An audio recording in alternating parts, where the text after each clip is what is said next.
Warning, this podcast contains scenes of explicit nonsense and lore. Previously on the Resident Evil podcast. This DLC was to close off the Winter Saga once and for all, but it almost felt like it was bookending the Mold Saga as well. Titles, introduction, here's the call, we go home. They know how popular House Benevento was, and so they thought, right, we're going to do it again. You've caught their stunt doubles! I don't know what the hell is going on in Capcom at the minute, but between burning cows and destroying cows in Welcome to Raccoon City, someone is aggrieved on the Capcom side toward these bovine creatures. And she's managed to connect to Rose via her proximity to the Megamycete fragment and manipulator. But it's bollocks. If you ask me. Yeah.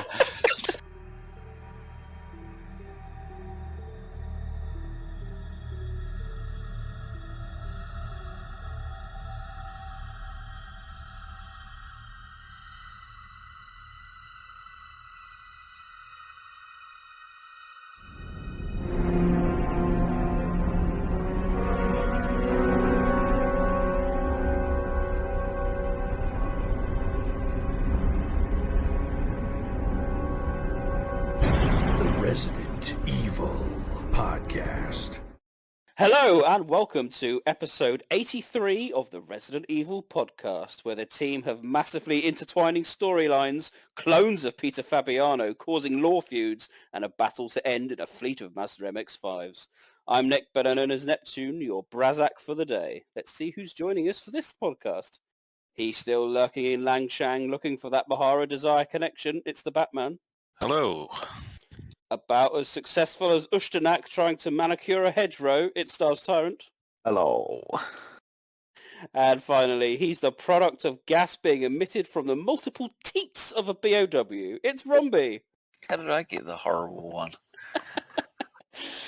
Coming up on today's end of season podcast. Oh yes, and as our introduction alluded to, we are celebrating 10 glorious years of Resident Evil 6. That's right, it's now a decade since this hugely important title was released to the world and 10 years since we covered it on the podcast.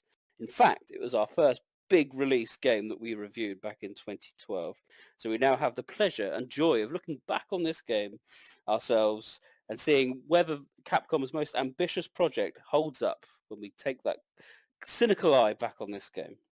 There's lots to discuss, including the improvements to the PlayStation 4 and Xbox versions that made to the base game over the PS3, accessibility, its scope, the storyline, and generally where does this title fit with the fan base 10 years on.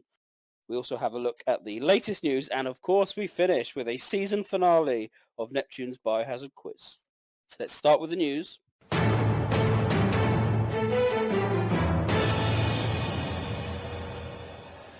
First bit of news, and something we didn't cover too much last time, was Reverse. Oh yes, so Reverse has been released. It's now out and available to all who wish to play. That's right. Release has seen the village map coming along with the Baker House RPD. We've also got a host of legendary playable characters, including Tundra, Four Eyes, wrong game. Tundra. Night Howl, and many others. We've got there's some skins, Battlesuit Jill, and even Operation Umbrella Chronicles Ada. Stars TyranT, I'm going to go to you. You've been playing Reverse quite a lot, haven't you? Yeah, it's all right. It's all right. Look, let me just caveat. I know it's not great. I know it's not really like a proper representation of what you expect from Resident Evil experience. However, I enjoy playing it a lot because in my heyday, I used to enjoy a lot of arena-based shooters like Quake and Unreal Tournament, and so I'm just simply going in with the mindset that this is one of those games with a Resident Evil-themed pack. You know, it's basically a deathmatch arena shooter with the mutate mechanic, and you know what, for just 5-minute sessions here and there, when you've got people you recognise, people who hunt you like death, thank you very much, I have a great time with it. It's good fun, and I, you know, when it's gone, I'll be a little bit sad. I know it's not what people want, and I totally empathise with that. But for me, it kind of works, and I have a blast with it. So there we go. Yes, I live very much vicariously through you on Twitch. And your rivalry with Death the Pursuer is legendary now. I was going to say, one of the things that is nice to sort of celebrate with it, although it is a bit half-arsed, if you like, is the fact that it is quite refreshing to see a game that collates some form of content, even if it's just cosmetics, from so many of the titles. Like, this is the first game in how many years? Like, in a single menu, you can see the words Umbrella Chronicles, Umbrella Corps, Outbreak, some of the costumes and the skins, Merc's 3Ds, like Hunk's Grim Reaper outfit, which is one of the best sort of alternate costumes in the series. It's got some great little sort of throwback content in there, which makes it all the more baffling. They're not really going all out and chucking in characters like Wesker and Carlos. I could sort of understand why the Helm Wolf Squad are in there as playable characters, because the game was released with Village, so it has that kind of connection. But as a 25-year celebration of the series, because obviously it was originally due to launch during the 25th anniversary, it kind of falls very flat for that. It's more of a celebration of the RE Engine years. Yes, very much so. I think Rob even alluded to that during the first beta, or when the artwork was first released. It was a dead giveaway because it was only the assets from the RE Engine game, and that really should have been a signifier as to what the game was going to be like. But, it is what it is. Rombie, Batman had a go of it? I haven't played it yet. I've watched it though. It does look like, fun, so I'd like to give it a go at some point, but as of this time I have not tried it, so I can't comment. I have had an evening or two of attempting goes. I think there's definitely a lack of participants already. It's dwindling. Which doesn't make it easier. Sometimes you get lucky and you get a bunch of people that are on at the same time, and you kind of get in the loop of playing with the same people for a while. But then other times I have jumped on it, and it's been a bit of a struggle to get that to go for a while. So that's a bit of a shame, and it is not a good sign for the longevity of it beyond their current planned. I don't mind it. Again, I'm maybe not as enamored as Sean is, but I do get the same idea. It is fine. I don't think it does anything inherently wrong or bad. It just exists, and it's playable, and it's fun for what little time it lasts. I think it's overly ambitious, everything that's behind its kind of both stats upgrade wall and essentially pay upgrade wall is a bit of a shame, and a lot of the cooler skins are paid DLC Yes. as well, which is a bit of a shame. But yeah, it's fine. Next bit of news, a quick one here. A new TyranT plushie is coming out on the 20th of April this year from Item Lab. Made from recycled polyester, this soft teddy will set you back a staggering €35. Have anyone got the pre-order in for a TyranT plushie? Stars? I've not even seen it, Nick. You'll have you not? You don't know. I'm bringing you the news. TyranT plushie. Let me type it into my browser now. This is live browsing. Yeah, no. No. I think I'll pass, thanks. €35. It's like 30 quid. It's just like a Funko, but with fabric.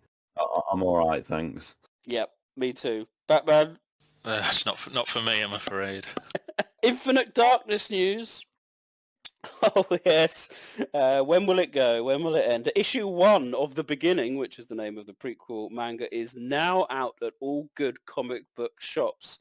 Reminder, though, folks, I think there's about 4 issues planned, and then there's the trade paperback, which is due in September. Now, I'm a big Star Wars fan. I don't generally get the individual Star Wars comics. I wait for the trade paperbacks that puts them all together in a nice, nice quality book binding, and it looks very nice on your shelf. But I know, Batman, you've taken the plunge. You've got issue 1. Tell us about it.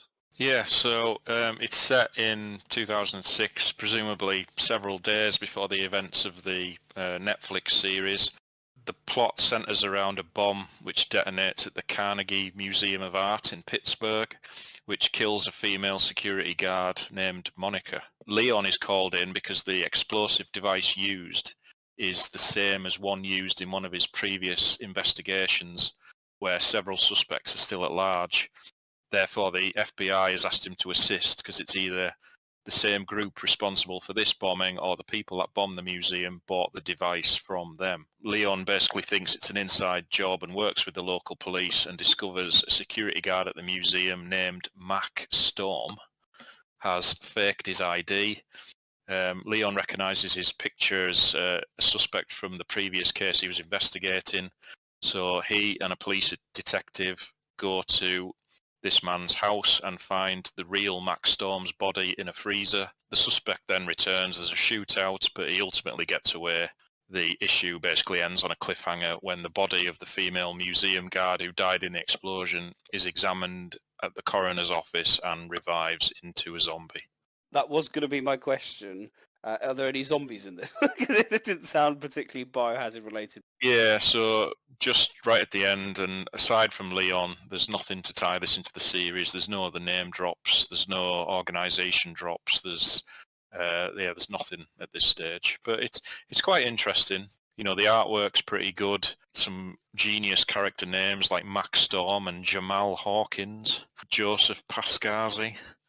Right. But yeah, there's not really a lot to talk about. It's as simple as that, really. It's obviously just setting things up for the next issue, which I believe has got a tentative release date of February 8th. Do you think you're going to get all the individual ones just for your collection? Probably, yeah, because you can get alternate cover variants, and the artwork is very nice, as I said, actually. And I'm interested to see where it goes, and because whenever people ask details of this previous case Leon was investigating, which I'm presuming is linked to bioterrorism in some ways, he just says it's classified. So I'm hoping there's going to be, you know, some sort of ties to previous titles in the series or previous characters, but we'll just have to wait and see.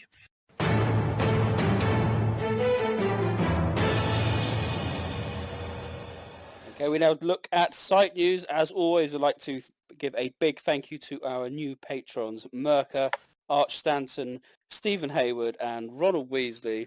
Yes, we're now mixing with the Harry Potter verse. Thank you so much for joining our Patreon. If anyone's interested in joining, head over to our website. You'll find a link on the main page at the bottom, under the community tab, and you can see what benefits you get. First bit of main news, you would have seen last month we released our Resident Evil Damnation audio commentary. Oh yes, that's right. Me and Stars Tyrant, we buckled up, we loaded up the Blu-ray player, and we had Val Tasso join us.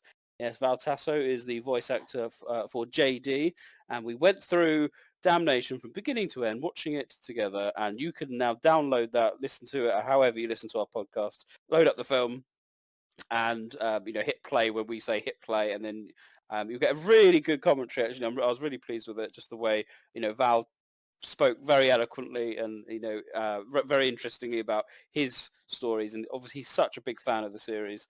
And I think he was delighted to get the role, and he's still very passionate about it as well. Yeah, it was quite a unique experience actually doing it with someone involved with the production on that kind of level. I must admit, my knowledge of Damnation was lacking somewhat, so it's safe to say I think you and I winged it on a few bits, didn't we? And my voice completely failed through most of it. But it's the first time I'd seen Damnation in probably about 10 years, and I enjoyed it a lot, actually. I still rate it, certainly that final act, I still think is a series highlight, actually. I think Damnation, it ain't bad. Absolutely. The Tyrant Showdown is brilliant, and works very well with RE6, actually, which we'll talk about a bit later on. Yeah, it's very hard to remember everything that happens in Damnation, because there's a lot of backstabbing, there's a lot of people being a bit shady and who's working for who, and when we're watching it almost silently, it's quite hard to keep up, but I think it's still an interesting listen. So you can download and stream that as you see fit. Next bit of news. Stars Tyrant, do you like physical media? I think I've gone on record once or twice. Good. Do you like the Resident Evil show on Netflix? No. Oh, well, the answer was supposed to be yes, which means your two dreams can be combined, because if you go to our website, you can download on our bonus features tab, you can download a custom Blu-ray cover for the Resident Evil Netflix show. If you're anything like me and lament streaming for not releasing things on physical media, well, you can get halfway there and download a cover for both PAL and NTSC regions. So yes, you do like physical media, and you do want to have that in your collection, do you not? Yes. Yes. I think that quote's on the back of the box, isn't it? Stars TyranT says yes. That does conclude all the site news. We now turn our attention to our 10-year anniversary celebration, if you will, of Resident Evil 6. How are you feeling? More games? Not quite. Just something I think you would benefit from knowing.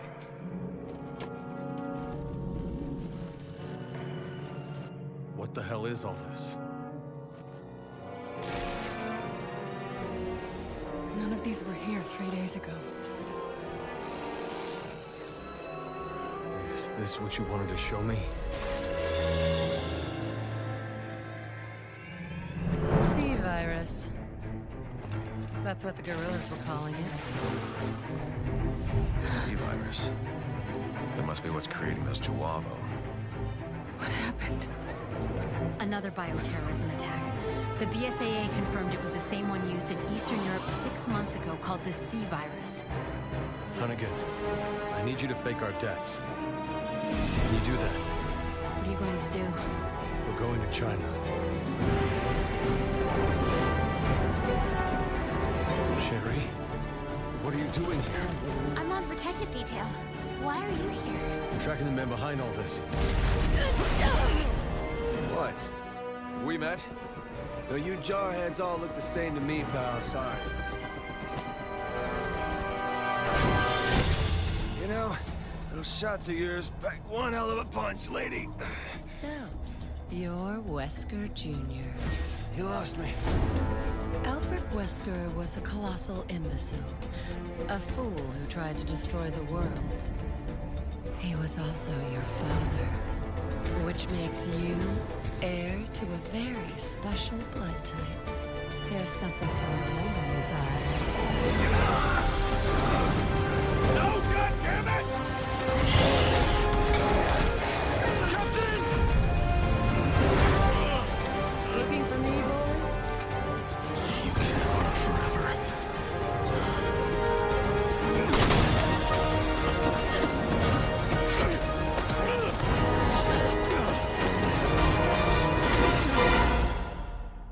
Put your gun down, Chris. She's a key witness. We need her. A witness? She's the one who did all this! Before we get going, we actually start with a call-in from one of our listeners. Hey guys, AJ here. Just a quick question. Why are you guys doing this? So, thank you, AJ, for that genuine call-in and a question. Well, AJ, amazingly, as I've mentioned at the beginning of the show, it is 10 years since we first loaded up Resident Evil 6 on either our PlayStation 3 or Xbox. Genuinely excited about what this ensemble piece of Resident Evil media will bring. Leon and Chris in one game, Ada Wong, Wesker's child, the return of zombies, a worldwide style outbreak. What could possibly go wrong? Well, as we know, quite a lot. The excitement soon evaporated. That promise of survival horror about as accurate as Netflix marketing department for its RE show. The era of bioterrorism and a grand connection to the wider lore. Lies, deceptions, a game to end all Resident Evil games. Well, yes, it so nearly did. As I specified earlier, my opening in the original podcast, I despised this game upon release. There was so much to genuinely hate. The controls, the overly complex narrative, the stupid plot reveals, the HUD, the gunplay, the item management, the sheer length of the bloody game, the linearity. It was the literal embodiment of everything I personally do not like in a Resident Evil game. But what about now? What about 10 years on? Have I and others mellowed somewhat? Now that I have been able to dabble in the multiplayer, is there some form of appreciation I can muster? One thing's for sure, I still don't like cucumbers, but what about the biggest Resident Evil game to date? In a word, no, I still find this the worst mainline RE released, and one of the worst Resident Evil games of all time. And whilst I have seen some plot points, mainly thanks to our friends here with the multiplayer, I'll talk about that the game continues to frustrate me more than anything else, and I take no joy in shitting on it. But I do feel, as George Trevor often says, this was a huge missed opportunity. Rombie, 10 years on. Of course, this is the first time we've had a real good shot at talking about Resident Evil 6, because you were not present for our first review. So we've so this is interesting. So what about you? You've been dabbling in the game 10 years on. Where do you see this game fitting for you? I think inherently, because I wasn't here 10 years to talk about it, I probably should frame what I thought when it released and what I think now comparatively. 10 years ago, I think I was very uncertain about the franchise as a whole, and 2012 as a year was not a particularly strong year of material, as you will all undoubtedly remember. That said, though, I remember gleefully going down to the local game store to pick up a collector's edition and bring it back to my house. That collector's edition is still sat more or less unopened to this day, other than me taking the game set out of the box. I then proceeded to sit down and started playing the game, and within 5 minutes was like, what the hell is this? The prologue that is required to be played was not at all what I was expecting, and the demo I had played prior, I think they put out 2 demos, had kind of given me a bit of a taste for it, but the opening thing was a little bit so overblown that I was like, wow, this is nothing like the old horror. Which is why it was interesting to go back to Leon's campaign and go, okay, this is a bit more slower to the point where it's forcing you to walk. The preceding 30 hours after this, I went through various states to the final conclusion that basically Capcom had decided to throw everything in the kitchen sink into this game and not really properly thought about whether or not all the stuff needs to be in there. In a nutshell, 10 years later, I feel like that's still the case. However, some of the things that I perhaps were a little bit critical of, and I have to say as well, I finished the game on PS3 with a platinum in a month or so in 2012. This was all pre-patch, so you couldn't change the camera position, you couldn't make the quick time events easier. The Simmons fight went on for what felt like 4 hours because they didn't make it easier yet. So I finished it when it was at its worst, and those things being reduced, some of the things that I realized in hindsight that aren't as bad or are a bit more quirky and creative because they only exist in that game have held up better. I have to admit, I do have a little bit of fun sliding around on the ground, even though it is absolutely absurdly ridiculous. Some of the action sequences are fun for what they are, even if some of them are not. Yeah, there is a difference in quality between each 4 of the protagonists, and I think that shows. I think I love the cutscenes and the acting, I love the interconnectivity, but then the actual gameplay is far too long and far too repetitive in places. Jake and Sherry's one that seems to be the worst of the lot. I think it's all the worst ideas. You go from action to stealth to big gameplay mechanic shifts. The game also has some absurdly specific bugs and very demanding sequences that, unless you do them in a particular way, they will not work, especially on the harder difficulties, and I'll come back to that later.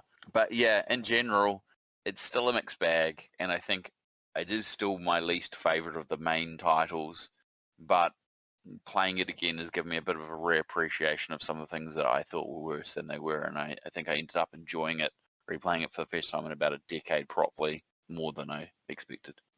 That's a very long-winded way to kind of summarise, but I thought I'd better touch on both. Batman, what about you? Well, yeah, 10 years ago, my feelings were sort of very similar to what Rob's just said. It felt like Capcom didn't really know where to go, so they just threw everything in the kitchen sink at it. My problems at the time as well stemmed from I wasn't happy with the direction they took with the story. The Neo umbrella thing didn't work for me, and the whole plot centered on the twist with Ada Wong and Carla Radamé, which, remember, was infamously spoiled before the game came out, so that nullified a lot of the storyline right away. But 10 years later, I went back to this just this last week, and it's probably the first time I've played it in maybe 4 or 5 years. And going into it off the back of things like Village and Shadows of Rose, you know, where we're used to dealing with vampire ladies and electromagnets and fishmen who like eating cheese and playing as dead men made of mold. It was nice to go back to some series stalwarts with like Chris and Leon, and I'd forgotten really just how good the voice acting and the characterization is in this game. It's probably the first time in the series where the voice acting really did step up a notch, and the character interactions are just really good. The characters themselves don't really have much of an arc from start to finish, which is a big letdown, but the individual moments and where they meet each other and the conversations they have, it's really good. I actually played the campaign separately for the first time as well, because even when the game first came out, when I unlocked various chapters, I would stop it and play another character because I wanted to do it in as best a chronological order as I could. But this time I played them separately. I started off with Jake, which is a very trippy experience when you've not played it for a few years. But I have to say, I've had fun. I really have. I think the game's clearly got problems from a technical level, and I'm still not happy with where the story ultimately went. But there is some nice world building in there. There's a lot of content in there which doesn't need to be in there, but I think I said this on the last podcast we did about Resident Evil 6. Somewhere in between all the chaff, there is like 10 to 12 hours of a really solid Resident Evil experience. So, yeah, I must say I enjoyed it a lot more than what I thought I would this time round. TyranT, you've always been a bit of a pro RE6 man. Hang on a minute. Let me just let me just stop you there. Just one moment, please. One moment. Except no, this isn't Remake 3 all over again. I'm not just drinking into despair this time. It's Resident Evil 6 time, baby. We finally made it. We've come full circle again. Yes. I enjoy it, guys. I'm sorry, I do. I think at times it's wicked fun. I'm not saying it's any good at all, and I think you guys have touched upon like all the flaws. I don't need to repeat them because it is a game that I equally describe as fun and every bit as nonsense as well. Like the entire game is just utter nonsense from start to finish, with some of the worst vehicle sections you've ever seen in a video game. Some of the most ridiculous, over-the-top set pieces. I mean, can you imagine that this is the same series where we were skulking around a quiet mansion in the woods, desperately hunting for that ink ribbon to save the fucking game? And now we're climbing on the back of 40-foot-high BOWs, pulling bits off it, jamming it back into them, and it's just nonsense. And I kind of love the fact that the series got there. In retrospect now, looking back on it 10 years later, I always sort of make peace with things fairly quickly. I don't tend to dwell, so I don't have the outrage that I know some people still have toward it. I've kind of, like, it's water under the bridge now, and I try and look at things for what they are as opposed to what they weren't, because I just think it's a lot more of a positive place to be. And what I will say about 6 is, as much as I enjoy all like the shooting mechanics, the sliding is industry leading, I'm pleased Capcom got there, and I'm pleased they got it out of their system, because what it showed was, despite the fact that it was it sold very, very well and still continues to sell pretty well now for some reason, it shows that Capcom listened. It shows that they listened to the critical reception it had, but more importantly, listened to what the actual fans were saying at the time. Because the fans did reject it quite heavily. And through that rejection, they got, for me, one of the finest hours we've ever had, which is Resident Evil 7. And one of the things I said in the Resident Evil 4 retrospective we did some 3 years ago now was, sometimes when you go in across a 20, 25-year-long journey, you have to embrace your mistakes as well. And like I said about Resident Evil 4, as much as we celebrated that game for what it did for the video game industry, for what it did for Resident Evil was quite harmful in terms of its story and lore building and that. 6 is similar in that, but I'm pleased we got there because we got Resident Evil 7 as a result of it, and you have to embrace those mistakes to get to something better. And I think if Resident Evil 6 had been critically well received and the fans loved it and kept telling Capcom, we want more of this, please, we'd have never got the Resident Evil 7 we did, and we'd have never got the Resident Evil 2 remake we did. Imagine what Resident Evil 2 remake would have been like, ladies and gentlemen, if Resident Evil 6 was widely embraced by the fans. What kind of game would that have shaped into?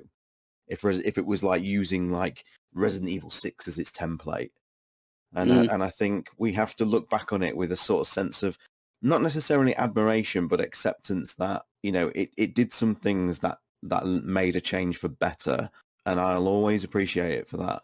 And on top of that, John just said about like the characterization is absolutely top notch. It has some of the character interactions are some of my favorite moments in the series, and I'll celebrate it till the end of time.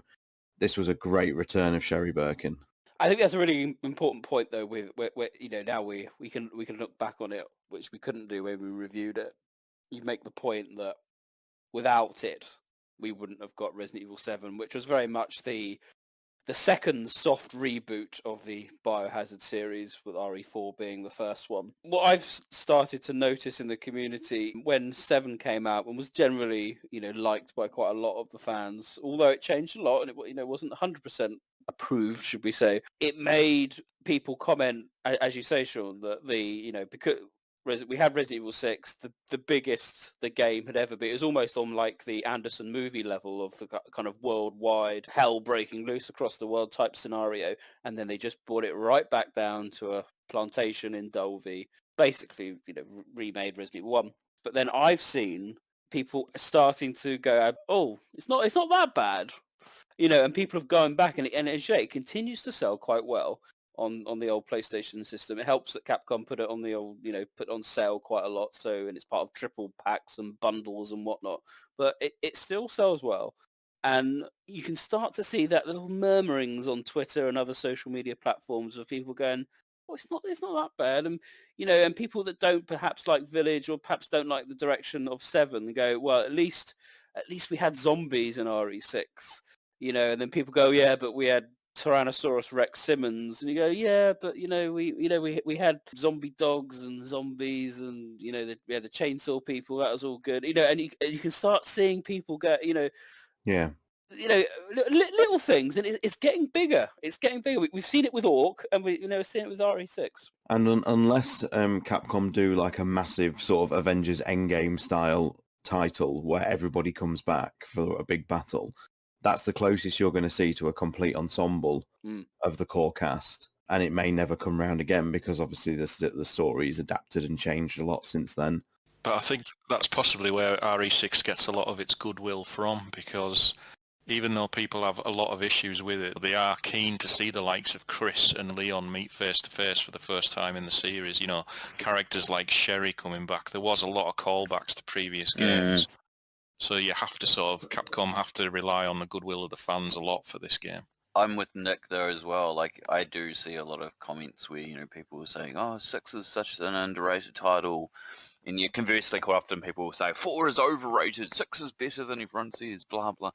Like, it is quite a common thread these days. And, revisiting it, I can kind of see why people would say that. I mean, I don't personally agree, but I can see why. Yeah, I mean, I think one of the things you have to appreciate is that to some Resident Evil fans, and they're not wrong for saying this, they approach the series from a different perspective. That it's not Resident Evil unless it has the core cast and things like that in it, and some mainstays. So as much as like we all, particularly on this podcast, say like Resident Evil 7 to us was a sort of perfect throwback to that original game because it has an old house, save rooms and item boxes and things like that. Because it was basically a soft reboot with a faceless character, there's a lot of the community, and like I say, they're not wrong for this, who don't embrace Resident Evil 7 and Village because they want more of your Chris's and your Leons and your Adas and things like that. And that's fine, and Resident Evil 6 gives you a piece of that. And I think when you've had something like 7 come along, which is such a reset, which is such a reboot, you go, I'm actually going to cling on to something that is familiar. Although I'm not saying 6 is familiar to long-time fans as such, it still has enough of those things about it that people latch onto, like, even if it's just the case of hearing, familiar voice actors again, or certain things, certain scenes, and it has its place. I think that certainly influenced my opinion this time around because, like I said before, coming back to this, playing a lot of Village and 7, and this isn't a criticism of them at all, but because they are quite standalone with sort of loose references and a lot of brand new content, it's, it was nice to revisit these particular classic characters and some of these more traditional themes. I think if I'd gone into this playthrough off the back of playing a lot of Resident Evil 2 and Remake 1, I probably wouldn't have felt as positive as I do, if that makes sense. I'm going back to my old standby, and Sean quotes this too, which is that Resident Evil is whatever it is for whoever it is, and 6 is a perfect example of that, as far as I'm concerned. It Absolutely. is all and everything for whoever it wants to be, and 6 is like the biggest outlier in that regard, because it is such a departure. I think regardless of whether you like it or don't like it, you can definitely say it's different for good or bad depending on how your view is, but that still is part of the franchise. We have to accept that fact, and that's the only thing I can say for people who perhaps like some franchise and for lack of a term, shit on others, to remember this. To remember that if you don't like Remake 2, if you don't like Village, or you don't like 7, or you don't like 6, well, great, cool, I appreciate your opinion on that, but you can go and play Outbreak, you can go play Remake 1, you can go play Village if you don't like 6, or you can play 6 if you don't like 4, whatever, just play the ones that you like, because you've got choices. Go play Operation Raccoon City if that's your deal, I must say I can't understand, and this isn't pointing a finger at anybody, but I can't understand the outrage that still exists for 10-year-old titles. If you're not over it by now, like what Resident Evil 6 did, and there's no words of comfort I can give you. I'll give people benefit of the doubt if they've never played it before, and then this is the first time they've played it, and they come out of it and go, "Oh, that was horrible." That's absolutely fine, yeah, but totally understandable because it's the experience you've just had. But if you're still sitting there years later and still moaning about the same old thing, it's like, well, hang on, you can't be fully hating everything, or else you wouldn't still be here. There's got to be stuff you're enjoying about it. Unfortunately, these missteps are why there is, I think, such a push to have so many remakes. Because I think a lot of people see these remakes as an opportunity to fix problems, and personally, I hate that because it goes against that mindset of embracing your mistakes and learning from them. I don't like the fact that you can just go back and fix them. It's not even just that it's going back and fixing it, but it's also still a level of comfortable familiarity. Fixing minor things, but still feel safe. We know where the story's kind of going to go, and it's only going to supposedly improve things. Yeah, I get that. But it does. It's that joke you've made, when all of a sudden we'll get Remake 5 and 6 and 7. Like, when does it stop? I think for me, there's still a bit of disappointment. We'll kind of touch on the storyline, I think, now, 10 years on. At the time, 6 was, and I suppose even now it's considered the action trilogy, the end of the action trilogy, if you like. But it's completely unconnected, really, to RE4 and 5. There's no Plagas involved, and, we've got the new C virus, which is the magical C virus, and we've got a couple of new characters. So at the time, it felt a little uneven in terms of that direct continuation of 4 and 5 because of the lack of Plagas and things like that. It felt on its own. And time has not helped this game in terms of the storyline. You can skip it. I'm not sure it adds that much to the overall storyline. Neo Umbrella is still a terrible idea. The whole game hinges upon let's have Chris and Leon go after the same person. I mean, for people who don't know, that is the core thing that started the whole concept. The artwork, an artwork design of the two of them pointing guns at each other. Exactly. But even now, with 10 years on, you're going, well, perhaps a bit like 4 at the time felt on its own. It almost felt like a spin-off more so than mainline. But I said time has been helpful for RE4 from a storyline point of view. With a lot of the additions and the Plagas being used in Damnation and then in 5 and all sorts of things. Even it gets mentioned, the Los Illuminados get mentioned in Vendetta as well, aren't they? 6, it's just like it has been forgotten. Helena's not appeared again. Jake, a really important character. Let's just remember who he is. Just been ignored. He hasn't rocked up at all. Hasn't been mentioned in anything. And so it does still feel like this outlier of a game, even though it's mainline. I think the worst part of it is the fact, and we've talked about this before, is that it's because you had a one and done villain. You didn't have an arc of a story. You had this outbreaks as it was, that are all interconnected. But the person in charge and the organization that is involved is all a one and done. So you have no further intrigue in that regard. So there's no reason to sequelize it. So a lot of the characters involved have no reason to come back unless you decide to. Whereas if you had unaddressed plot threads, you would have more incentive to bring those characters back. I think that's just the simplest answer for it. And it's a problem that the franchise has continued to struggle with since the removal of Wesker at the end of 5. No, I think that's right. That it certainly doesn't help. John? I was personally disappointed at the time because we were spoiled with Resident Evil 5 in terms of the lengths they went to tie up certain plot lines and explain things, you know, in terms of the original game's characters and that arc with Umbrella and Spencer and Wesker, etc. And I think a lot of people at the time expected Resident Evil 6 to do the same with the Resident Evil 2 arc, you know, the links to Raccoon City and the government. The game's trailers teased that we'd finally find out what Ada Wong's motives were all this time. You know, things like that, and the elusive, this Neo Umbrella, is this the famous rival company or Umbrella's resurrection that Resident Evil 4 was hinting at? And it just turned out to be nothing, didn't it? Because we didn't learn anything else about Ada. Neo Umbrella, there was no link at all to Umbrella. They just used that name just to scare people. It was just a terrorist organisation, and yeah, like you say, Nick, the plot is entirely forgettable. But it's full of. I mean, nobody liked the idea of Jake Miller being Wesker's son, a character which is far more entertaining, I'll say, than he's got any right to be, really, because the idea behind him is just ridiculous. But he is such a good character in the game, I think, anyway. But yeah, we just don't learn anything, and obviously it didn't help with other weird decisions they made, like removing the files from the game, because it takes away that exploration element and sort of working out the plot as you go along. Instead, now you've got to finish the level and go back to a sub-menu and read, and even then the files were missing most of the key information, which was only available on re.net. Yeah, and you had to shoot those emblems to get the files too, so if you didn't go around hunting for them. Yeah, it was just a ridiculous decision, which I'm glad they've never repeated since. But yeah, that was the disappointing thing. It's just a game it brings all the characters together.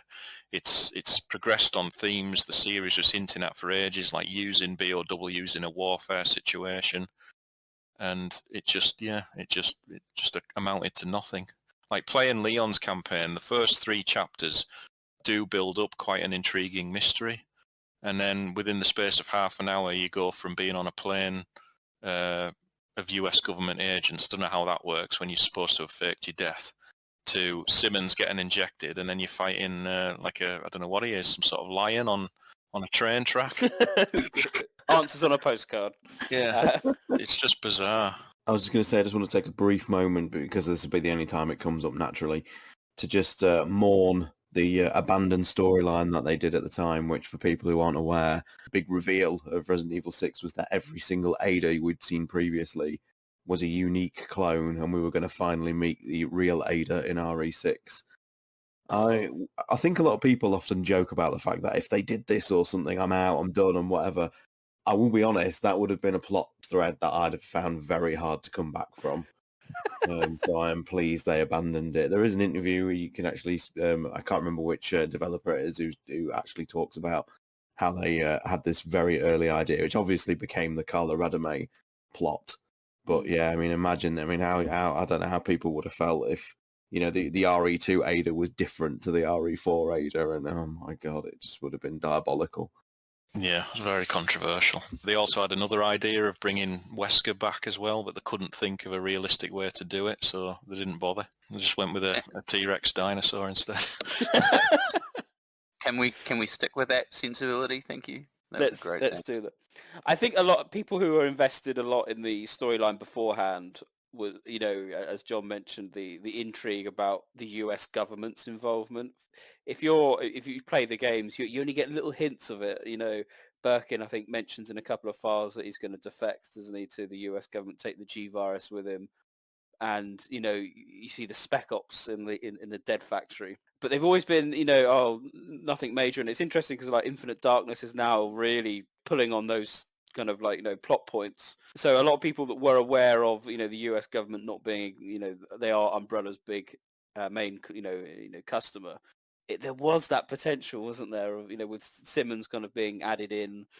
You know, is this the big baddie? You know, is this the, you know, solid as Snake type, you know, character that they could have introduced and had a bit more longevity with than perhaps what we did. It was a shame that he was killed off.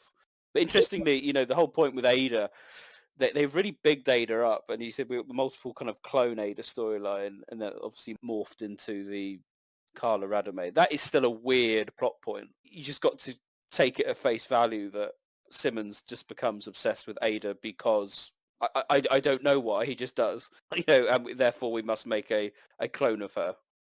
Yeah, their relationship just came across as really forced. It was like oh, we need to link Ada to Simmons somehow, but we don't know how to do it because let's be honest, we don't know what we're doing with Ada.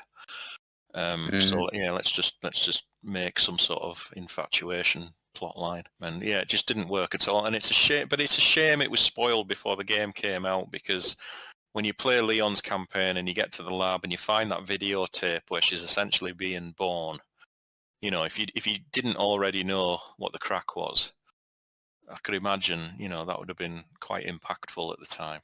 Thinking, oh, all this time Ada's just been some sort of BOW. Yeah, that's what I was about to say. It's ironic that Sean brought up the whole thing about, you know, the clones thing, and then all of a sudden that could have been where it actually went, because if you didn't know better, it is one of those things that would probably hold up right through the game until you actually played Ada's campaign. Because, of course, back when the game was originally released, you couldn't play that before unlocking the others. You had to finish the other 3 stories before you could play it. So you could have got some interesting debates, discussions if they'd done it almost like Revelations 2. Oh, that's how Ada survived the fall in Raccoon City. She was a BOW all along.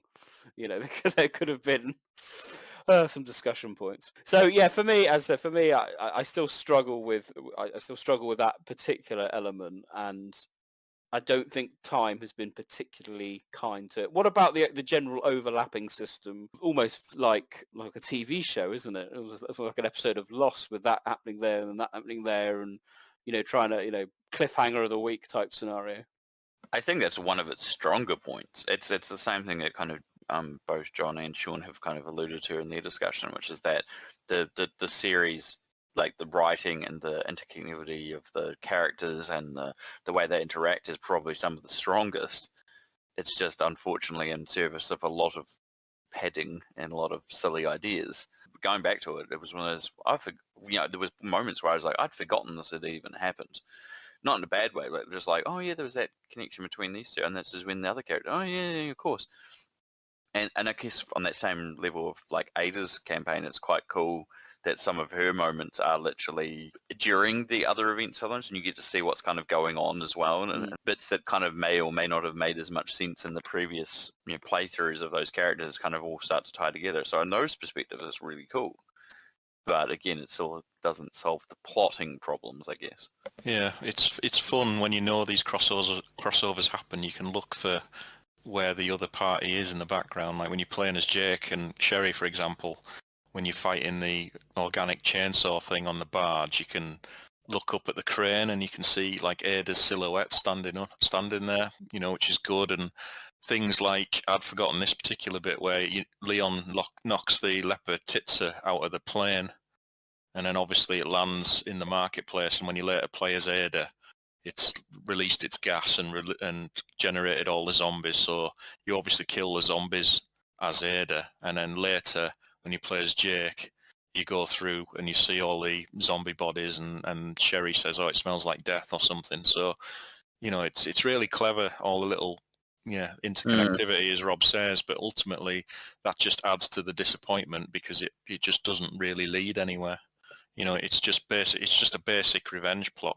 Carla Radame is essentially the Joker. She just wants to destroy the world through anarchy and chaos over revenge against Derek Simmons, who is a really good character. I've forgotten that he's barely in this. He's only in a few cutscenes, but he's got such a presence. And yeah, I don't know why they had to kill him off straight away.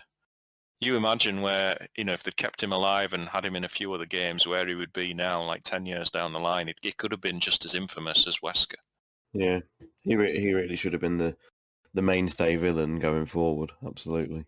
Well, they could have done anything. He could have been, you know, expelled from the US government, and then, oh, lo and behold, sets up the connections or something like that. Throwback to the Alex Wesker theories. Yeah, because that was a big one. We all thought he was potentially Alex, didn't we? Yes, we did. Yes. The Neo umbrella thing was a huge misfire as well, because it obviously got people talking, thinking, "Oh, this is going to be a major. Is it a revival of the original corporation? Is it the rival company?" It was hinted at to be a massive plot point, and it was ironically very similar to what happened in Village when they showed the umbrella symbol. It turned out to be ultimately nothing at all, and it obviously creates a plot hole. Well, not a plot hole, but a plot problem, I should say, because we now have Blue Umbrella. Yeah, I was going to say it kind of undermines a little bit about the actual Umbrella revival, which is kind of going on between 7 and 8. Yeah, and Blue Umbrella was formed in 2007, and Neo Umbrella was formed in 2010, and the whole point behind the Neo Umbrella name was to sort of terrify people that Umbrella were back, and they were going to cause all kinds of shit when they've actually already been back for 3 years.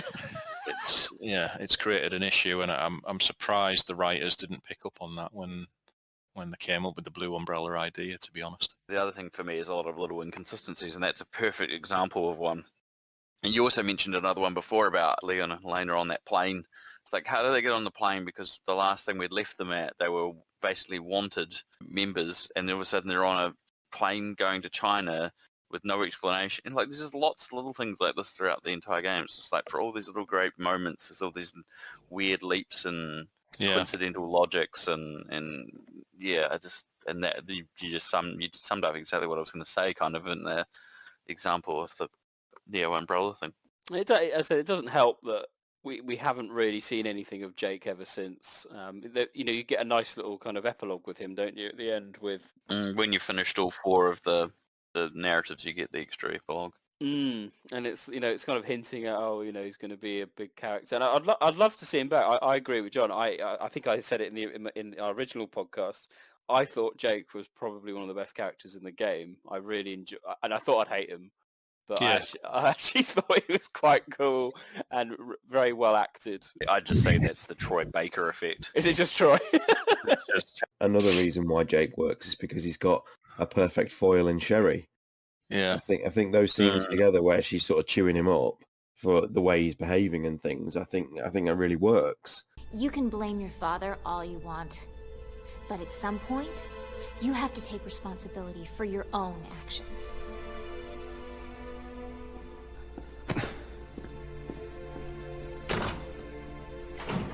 I think it makes Sherry all the more greater character, but it also helps it sort of expand, Jake's sort of trauma. And I do think, like we've alluded to at the beginning, the characterization and whatnot is genuinely good in this. Yeah, he's no right to be as good as he is. And that cutscene, that particular cutscene where they're in the cabin in the snowstorm and she's telling him about what happened in Raccoon City and why she trusts Leon and Claire. That sort of stuff is superb. By the time he died, his body had mutated so much, he wasn't even recognizable. Sorry.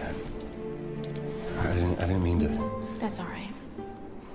Besides, I didn't walk out of it empty-handed. Yeah, you got superpowers. That's not what I meant. The people who saved me, Leon and Claire, are the closest friends I've ever had. Claire is that BSAA guy's sister, right? They risked their lives for me back in Raccoon City. I guess I'm still just trying to live up to their example. Never giving up. No matter the odds. I also think, sadly, from a kind of negative point of view, the decision to, I'll say not kill off Chris, because I don't think they necessarily need to kill off Chris, but they did need to pass the baton. The whole game was leading to it. You got Sherry and Jake, the new kids on the block, and Pierce. Pierce is sensational in this game. I think his arc. I think he's got a little bit of an arc, John. I know it's not very but it's all about him taking that kind of leadership role, making those key decisions, and bringing Chris back into the fold. I was devastated that they killed him off. The whole game was leading up to him, being the new people. And again, time has been cruel because I think, we keep coming back to Chris. I mean, how old's Chris now? 48 in Village. 48, he can't keep doing this shit. He can't keep, parachuting in and taking out monsters like he's, we need some younger, fresh blood to take the series forward. We can't keep relying on the big four. Yeah, I mean, I'm not suggesting Chris should have been killed off, No. but it would have been interesting if he had retired and Pierce had survived, and I think it would have been nice if Redfield in 7 was Pierce, and even if Pierce was leading the Hound Wolf squad, because if you take away Resident Evil Vendetta, Chris has just really had glorified cameos, really. It actually would have been a reason to bring him back into Village, because the threat was so massive that he had helped him involve tracking what was happening in the events of the game. That would have been a nice little twist. Because we did all think, didn't we, that the future of the series was going to be Sherry, Jake, Pierce, like the next generation sort of thing. And as you've mentioned before, we've now got Jake is C-virus powered, Sherry's G-virus powered, Rose is mold powered, Manuela, if they really wanted to, is T-virus powered, T-Veronica powered. It is going into X-Men territory, but I genuinely do think Capcom wanted to go down that road, but they've just obviously realised that people are so enamoured with these classic characters. We want Jill back. They've got their hands tied in some respects. Leon's so huge in Japan, as we know, and so that's ultimately why they keep coming back, and they will continue to keep coming back. I mean, I'll be very surprised if we don't see Leon and Jill, well, especially Jill, in the next title. To be honest, even though they are all approaching like 50 years old now. It's good, yeah. They are getting on. Before we talk about more of the gameplay elements, how that's held up, I just wanted to pick your brains, John, just about the C virus, and obviously people can comment as well. Again, a bit like the kind of plot, and the old kind of Neo umbrella. This is another plot point I think doesn't hold up. We've had a couple of, they're not viruses, but the mold is now very much a storyline virus. It does what it needs to do. We need a boss that does this. Okay, well, the mold can do it. Whatever it needs to do. The C virus was very much the first, I'd say, viral agent that did that. It could do whatever it wanted. There's kind of two elements, wasn't there? There's the gas version that turned them into zombies but didn't spread the virus, and then there was the CMS, the complete mutation species, which were the ones that come out of the cocoon, and they could literally do whatever you needed them to do, whether that be the Haos or the Ograman, Brazak, whatever. They were all based on humans, add a bit of DNA of something else. And I don't necessarily mind it as such, because the C virus, John, it's isn't it G and T Veronica, but the Manuela version? Yeah, it's a modified strain of T Veronica called TO2, which Carla Adamez basically created, that completely negated the virus rejection problem that plagued obviously Alexander Ashford in Code Veronica, and obviously the G virus as well. It's a difficult one. I mean, I personally think Capcom brought back zombies in this game because people were desperate to see the zombies return after several years of like Las Plagas. I could be wrong, but I don't necessarily think Capcom wanted to include zombies in this. I just think people were desperate for them to come back, because I don't like the gas, the gas that causes people to turn into zombies, but I do like the complete mutation species. And from a lore point of view, I actually think the Juavo are amongst the very best enemies in the series, because the basic concept behind the T-virus was to create a human-based biological weapon that would actively seek out and infect other people. But obviously you had problems with brain cell necrosis, it couldn't follow orders, etc. And the same with the Plaga, really. Even though the Plaga was better in terms of being able to control the subject, you were still at risk of like extreme runaway mutation. Whereas the C virus, when it creates a Juavo, it keeps them realistically human. Yes, they develop some facial mutations, but they also retain enough intelligence to cover these mutations with masks so they look human. Juavo are programmed automatically to keep following the same orders they were programmed prior to infection, so that's why you get the Juavo soldiers fighting the Edonian Civil War. They'll still fight for the mercenaries even after they've been infected, because that's what they were used to. Likewise, all agents of Neo Umbrella, once they were infected and became Juavo, they would still be loyal to Neo Umbrella. But I like Joavo because they can be controlled, they're intelligent, they're fast, they remember the prior training, which is why they can handle firearms and drive vehicles. And obviously, if they sustain enough damage, they can harden into a chrysalid and be reborn as a completely different BOW. So purely from a lore point of view, I think, they are very, very effective. And they could mutate as well, depending on injuries, like to the arm. They become the... But was that... 10 years on, do we actually know if it's still random or was it pre-programmed? I think we had a go on the multiplayer. I think it is, Nick. Yeah, like if you take their arms off or whatever, they get the arm mutation and things like that, and destroy their legs. They sometimes become like the spider one or whatever. And yeah, I was going to say I've had ones where I've shot one arm off and the one arm's changed, and then I've shot the other arm off and they've ended up with two long arms. Sometimes That's an impressive feature. Then it can be that random within the game. Right, let's talk about then the general gameplay and how does that hold up after 10 years, because this is where I think the game really does falter a bit for me personally. I actually think this game was one of the hardest to go back to playing. I think the RE engine has perfected playing an RE game, if you like, with that kind of over-the-shoulder look, feeling. And I struggle a bit with the controls, more so than... I know some people complain sometimes it's hard to pick up the tank controls. That's just in my muscle memory. I could do it with my eyes closed. But there's something about this game, if you haven't played it for a while, it takes a good amount of time to get used to the controls, for me personally. And I've often said about the number of buttons and mechanics this game has that I just can't be dealing with. And I find it very fluid. I think it's probably the best term to use. It's very smooth. There doesn't feel a lot of resistance for the characters running around. They're kind of gliding around, sliding around as we like, which is a fun mechanic. But I personally struggle with it. Sean, you obviously enjoy the sliding elements. the sliding, the dodging, the quick shots, everything about it just leads to a glorious bullet ballet of glory. Come on, if there's one thing I can say it does right, it's like the shooting mechanics and the dodging and all that. It is very well done. It does it so well, it's better than many apparent dedicated shooters. It controls a bit janky, sure, I get that, but it's so much fun when you actually become locked in and like zoned in with how the combat works.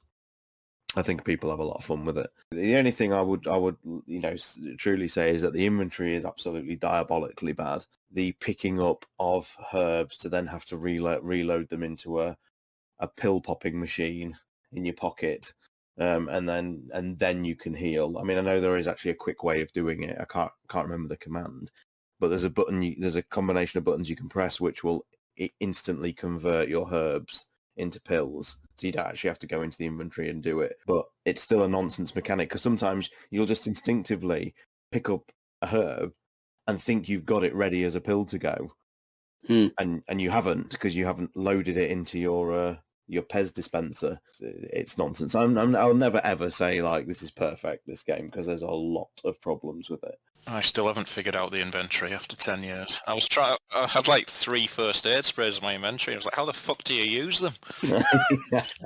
It's true. You don't know. Down on the D-pad and then select, which then your character holds it, and then you use the action button. It's so convoluted. The controls and the movements don't feel quite... I think they feel over-fluid, to be honest, compared to the likes of Resident Evil 5. And it really puts me off, like, the exaggerated running movements of the characters as well. The thing about that I don't get is, like, so you've got lower walls that you can hop over. It's, like, great, because you come to them, and if you're walking at them, then you have to hop over them. But if you're holding the run button, the character automatically runs over the top of them. But then it is exaggerated, and then it's not perfect, because sometimes you'll be sprinting, and all of a sudden the character just grinds to a halt, and then just goes, oh, wait, hang on, there's a barrier here. Now you have to push a button. For me, the most egregious example of this is the river segment with Chris and Piers, and you're running from the helicopter, and there's all those barges, and you have to go left and right, and then some enemies jump out of the water, and you have to kind of either take them out or run around them. I must have run through that gauntlet like 10 times, and it would just, all of a sudden, I'd be in the middle of a boat, and the boat would just fall out from under me. It's like, oh, game over. And it's because I'm fighting with these controls going left. I was outrunning the AI, and sometimes I'd still fall into the water. Like, the game would just go, right, yep, no, you didn't make it fast enough. The other thing that I'm going to moan about, and it is a moan that plenty of people made at release, and will never not moan about it, is twiddling the damn sticks. Oh my god. There's a Resident Evil 6 song, isn't there? Yeah. Just hammer the buttons and wiggle the sticks, that's sticks. Yeah. Hammer the buttons and wiggle the sticks, blah, blah, blah, Resident Evil 6. It's the most egregious one I've found. And then there's a bunch of them, but I think the worst, again, professional, the ice caves, Jake and Sherry trying to go through 4 or 5 doors while Eustanak is trying to... If you don't literally put your hands on as a palm on your sticks and rotate them together like you're rubbing your hands together. So you've got one hand holding the controller underneath flat and your other hand on top rolling the sticks. That's the only way to finish it. You cannot physically... You can be as fast as possible, and literally on the last door, the AI is so slow getting to the doorway that they will get hit and grabbed, and that's game over on the last door every time, flawlessly. I got as fast as I could until I remembered, oh, that's right, you're supposed to use the palm of your frickin' hand. And that was the only way I could get through it. Honestly, it's insane. I could make a montage. I saved the gameplay of me playing it on the PS4, the number of times I died. I should honestly put a montage together of the number of times, just from me trying to do it without the palm thing. It's insane. It's ridiculous. That section there, Rob, as well, has the glorious running toward camera section away from Ustanak, and you're supposed to know when to do the slide to take you through a very small crevice that you can't see because you're running toward it. And then if you slide it too late, you'll just smack into the wall. Yeah. I died on that about twice before remembering just to slide early, because you just slide on the ice. Let's be honest, that whole section of the game, that ice caves thing, is probably the worst of the entire game. I will say the little bit that leads up to it as well, the snowmobile. Oh. I don't actually think was ever tested in a Q&A session, because it is just mind-boggling how terrible that section is. And this is why Jake and Sherry's like actual whole segment, I think, is the worst of the 4. It's like, it feels like the most rushed, not very well tested, not very well planned, and literally let's just throw every and all ideas into it as we can. I think this first section of that game is okay. Like the start of it is fine. But then once you get past the snows, that cabin section, it all just kind of goes to shit. And fuck that ice river as well, when you get shot by the sniper and you slide for like 3 miles down that fucking river. One of the most frustrating things about Sherry and Jake's campaign is that level 3, chapter 3, is probably the closest the game ever gets to having like a central area and like branching rooms and items to find and things like that. And then you get chased by like a tank in another running towards sequence. You know, just, my God. Oh, yeah, I'd forgotten about that. Yeah, you're supposed to go left when it goes right or right. But it's so unobvious at first that you just die, and you're like, what? It's a freaking tank. Of course I'm going to get blown up. What are you talking about? Like, it's like, oh no, you just go left and it fires right. So that's fine. You'll be all right. Don't worry. You won't die that way. And they're picking up, finding all the medallions, and then the bike chase. Oh, the bike chase. The stupidest thing about the medallion thing is that if you go around and find all the medallions, they give you it unlocks the shutter to give you the gun. But if you don't unlock the shutter to give you the gun, you just get given the gun at the end of the chapter anyway. What about when the camera's utterly broken, when I think you go outside in the garden and the tank's chasing you, and you have to get the tank to ram into that statue to move it so you can jump across to get the motorbike, and the camera just forces you to look at a certain direction, and it's just utterly broken. It's just terrible. I just mentally checked out of the game at that point. I was like, I'm done. I just had to, I limped to the end. Of 6. I was like, the tank. It was, It's something about I'm not playing Metal Gear Solid. Why am I being chased by a freaking tank in a Resident Evil game? And it just took me so long. As I said, I did, Jake, and then I just left it, and then I didn't play the game for 7 years, and picked it up to finish Ada's campaign, which I've done relatively recently. I just couldn't bring myself to play the game after the tank. It was soul destroying. Can we just jump to, someone's already mentioned the bike, but the vehicle segments in general? Like the tank's obviously a good starting point, but oh my god, I don't know which is worse. I mean, the bike is more or less on rails for the most part, except for like the last section, really. There's some parked cars you can hit, isn't there? But it's... Yeah, there's a few parked cars, but they're not as bad. And obviously it depends on who you're playing as. If you're just playing as Sherry, you're just mostly just shooting and stuff. Jake is inhumanly skilled at doing like 90-degree turns and not liquefying both him and Sherry in just a bloody smear on the pavement. Or sliding through tunnels, sliding through air ducts on a motorcycle. The Humvee chase with Chris and Piers. I thought that was the bit that broke Nick personally. He called it the Mazda MX-5 chase, didn't he? That was just as bad, yeah. The turbo-powered Jeep. And the Mazda MX-5, that's got like ungodly speed. That's even faster than the turbo-powered Jeep. Absolutely awful visuals. Like, Gran Turismo on the PS2 looked better than that sequence. It is woefully bad. The repetitive textures and the light sources and things like that. It looked like a PS2 era racing game of like low budget quality. Yeah. But again, this is the everything in the kitchen sink approach. The jet sequence is passable, I want to say. It's like, of all the vehicle sections, it's probably the least problematic one. And it makes sense narratively as well that Chris would do that. And then we've got Ada in the helicopter, which is okay. Well, you just hold fire for like 35 minutes, don't you? That's basically it. And the rooftop battle, you kind of go left or right. Oh yeah, because you actually battle another helicopter at one point, don't you? And then you just shoot at some zombies. And then hold down shoot for the T-Rex battle. Retrospectively, then, we've talked about a lot of marketing guff, and I think this game does suffer from it. We've spoken about Neo Umbrella and things like that, but the big marketing push this game was how this game was going to appeal to every Resident Evil fan that's acclimatized over the past, whatever it was, 10 years prior to that. You want survival horror? You've got it. Leon's campaign. You like RE5 and RE4? You've got Chris's campaign, and Jake's there as well. I think they sold Jake and Sherry's campaign as like a pursuer. Oh yes, they did. No, you're right. Yes. If you liked what the Nemesis was, then enjoy Ustinak's Constant Threat. Yes, it's not scripted. It's not scripted. No. I mean, Capcom is still at it at times. I mean, or people, whether it be the movies or something like that. Village was very trailer bait, wasn't it? Some of what they want to put in the tray anyway.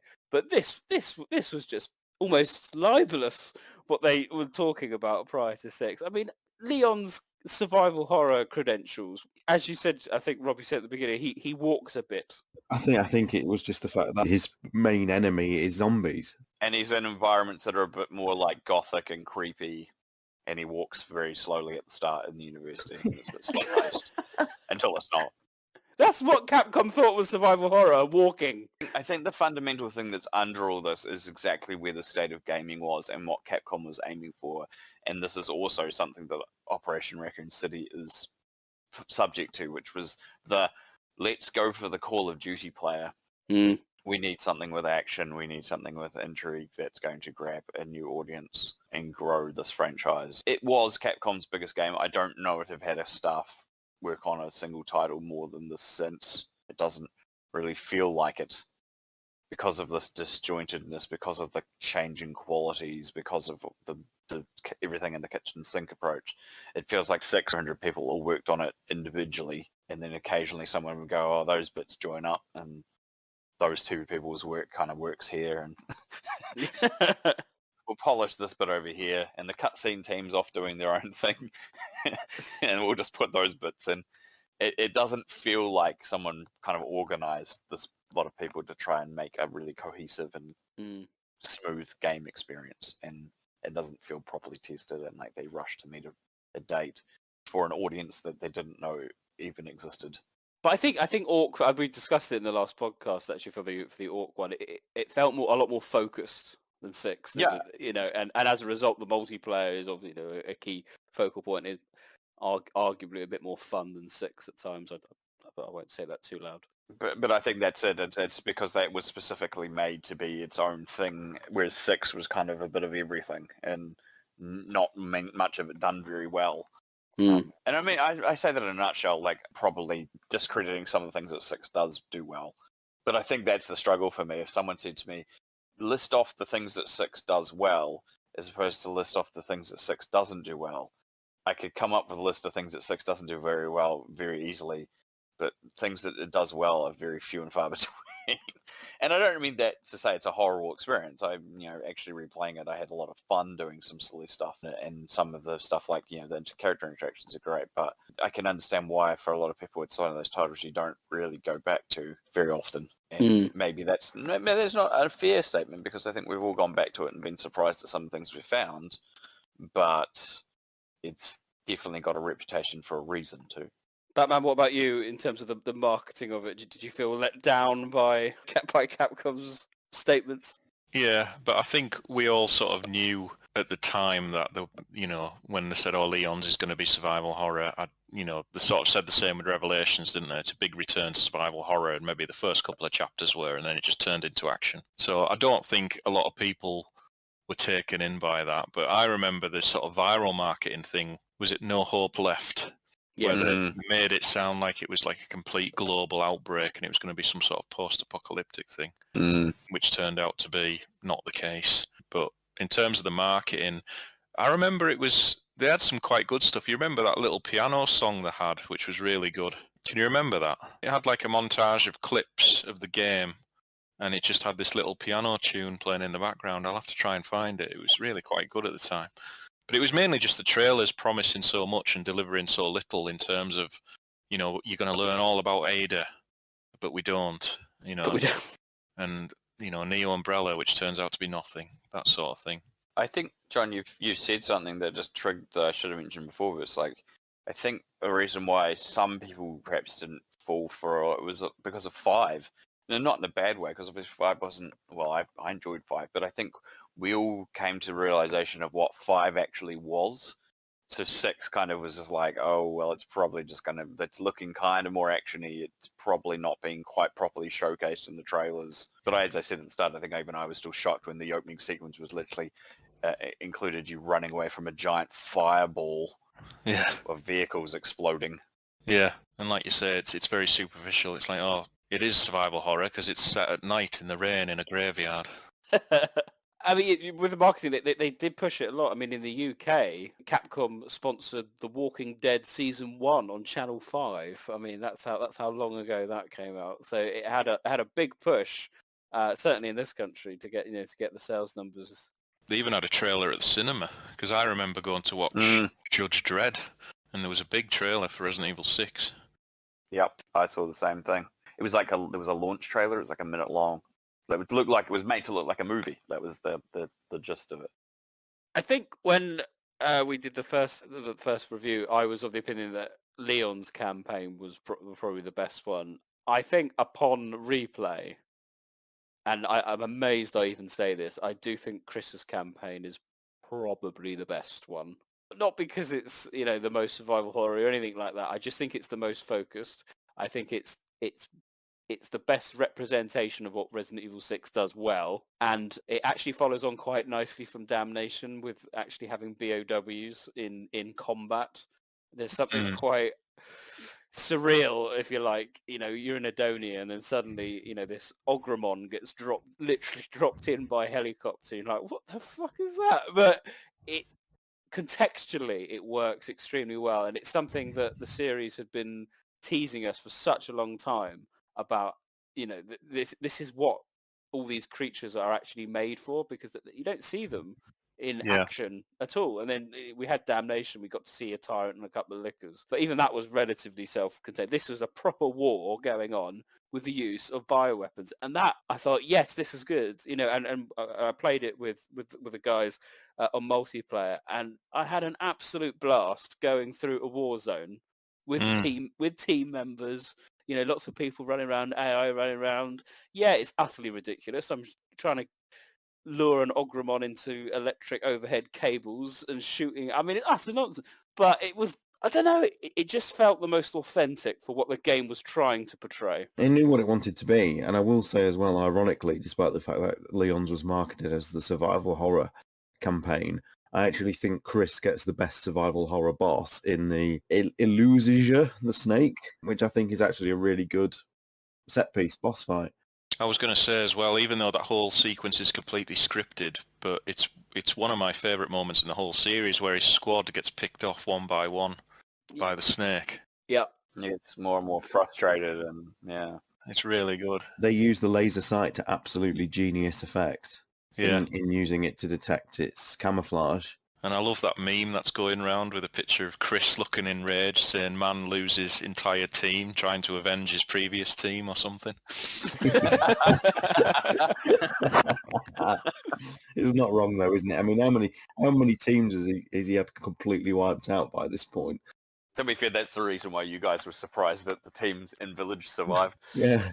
He's finally got a solid team in the Hound Wolf squad. Competent. Yeah. But yeah, talking about the snake, I did like the little nods back to RE1. We had the snake, the shark, you know, that kind of thing, the hunter type creatures, bees. So, you know, in that kind of sense, there's a nice little homage. I sit here never noticing that before. Have you not? No, but that's absolutely spot on. Yeah, there is a new, you know, giant Neptune, isn't there? There is a giant snake. There is bees. Yeah, it's ridiculous. There are spider creatures. It's all there. That's a perfect throwback. They even use the typewriter in there as the saving icon. It's the purest Resident Evil game that's ever been made. There is a lot of fun homages in it, though, like the Stagler gas station and the police officer you meet in Tall Oaks who's on his first day on the job, and it happens to be a zombie outbreak. Yeah, that's good.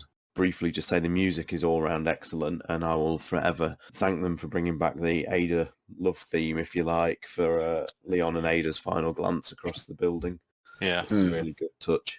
It is a good soundtrack, and I think it's a soundtrack that's improved over time. When, again, we're looking at the future titles, RE Engine games have been noted by their lack of soundtrack.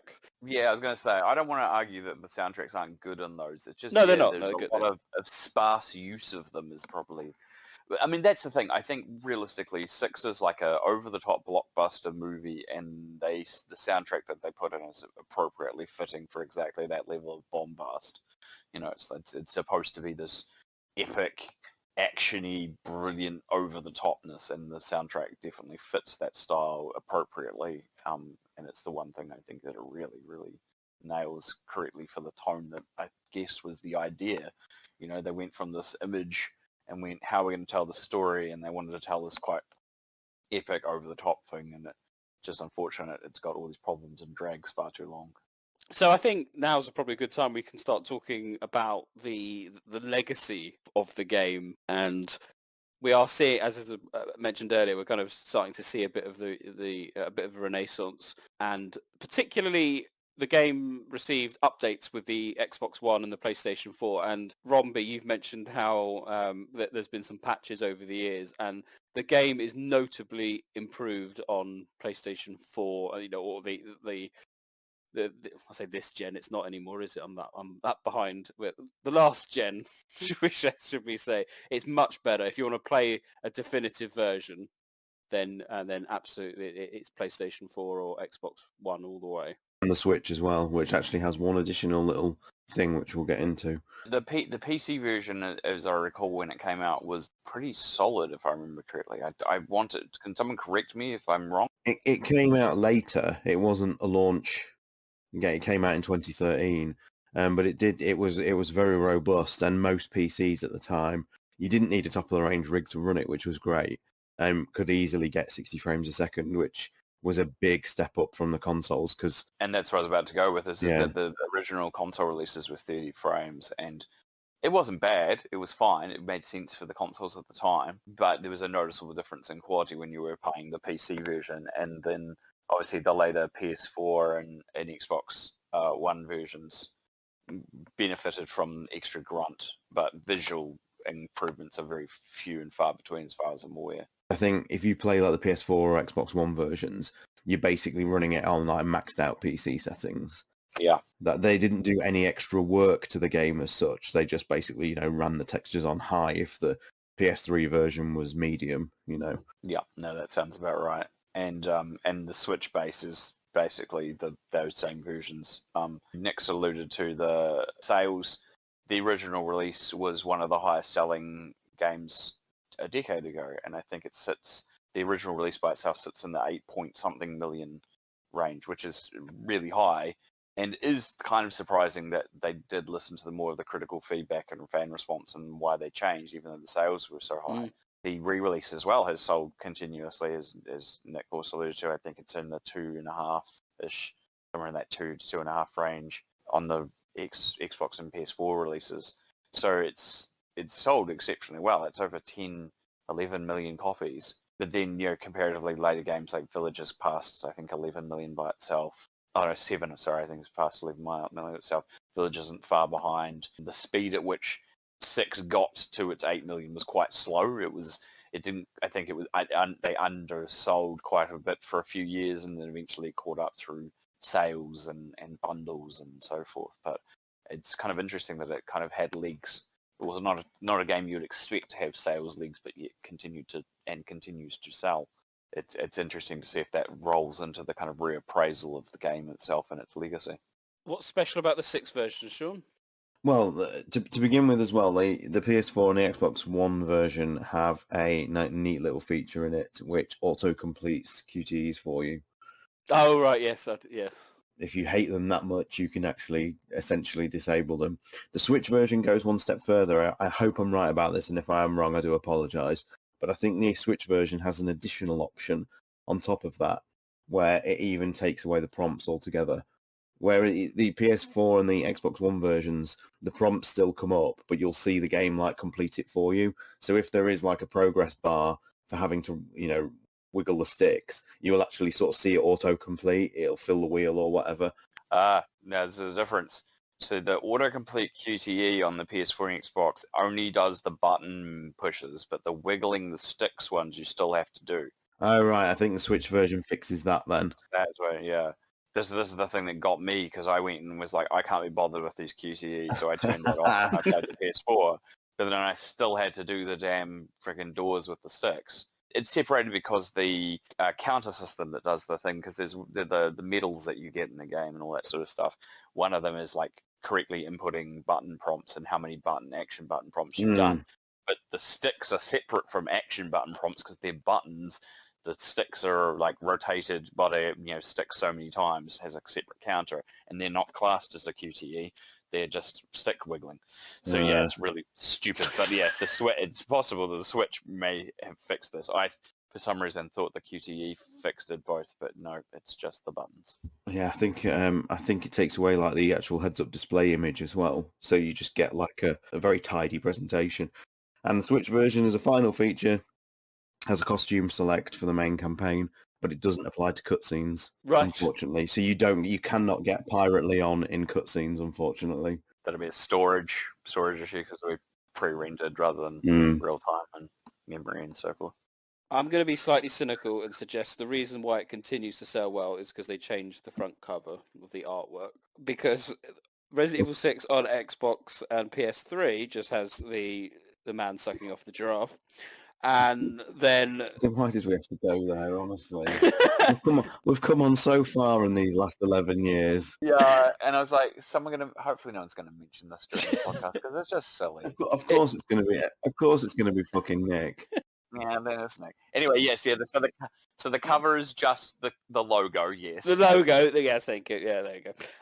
And then of course PlayStation 4 you see the cast, and so it's arguably a bit more appealing. Same with Resident Evil 5 as well, I would add, because obviously they used the kind of gold edition cover, and then with Jill and Chris. Which is scandalous, because Jill's taking Sheva's place there. It is, yes, I agree entirely. But for someone who's just getting, perhaps PS4's the first console they're getting into, and they've missed all these games, it's like, oh, it's got Leon, it's got Chris, it's got, all these people they know. There may have been some help with the change of cover, but that's just me with my silly views. It's possible. But I also think the price, I'm pretty sure the PS4 and Xbox versions were usually like about half the original price of release.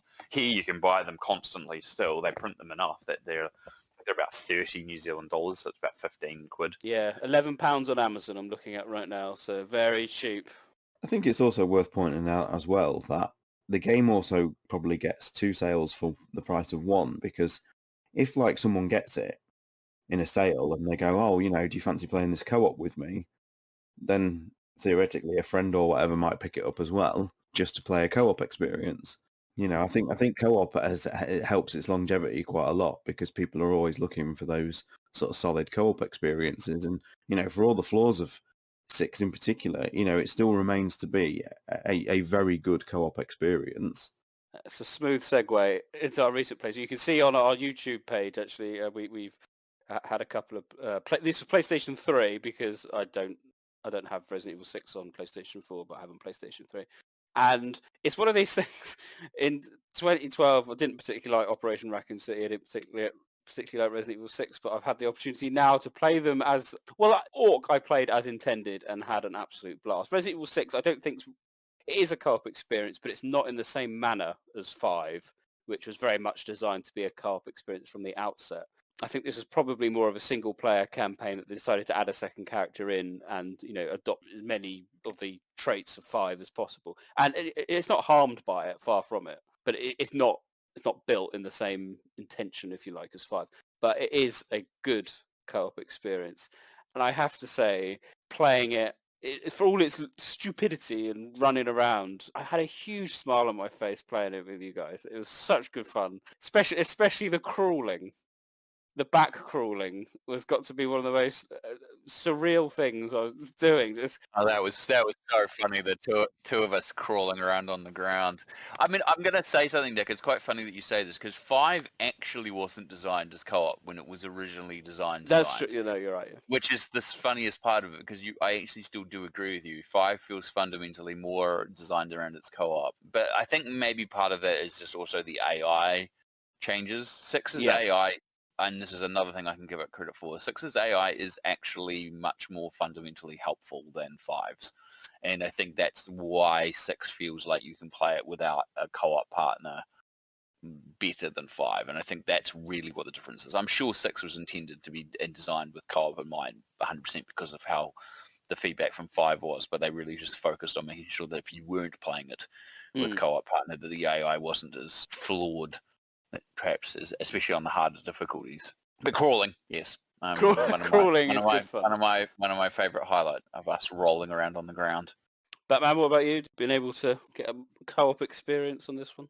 No, I've never played co-op on 6 because I don't have any friends.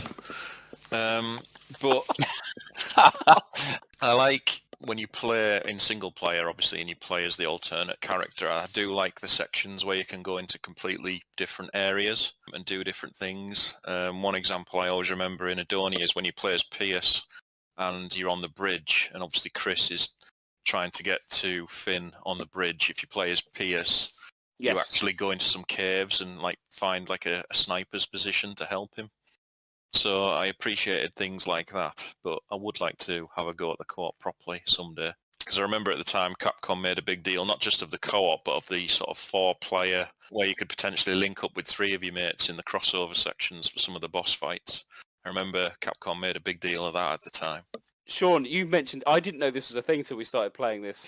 Tell if listeners who aren't aware how this can happen. 4-player Resident Evil. Obviously, it was a huge thing when the game first came out because everybody was playing it. So the chances of it happening was nearly 100% if you were playing it on launch week or something.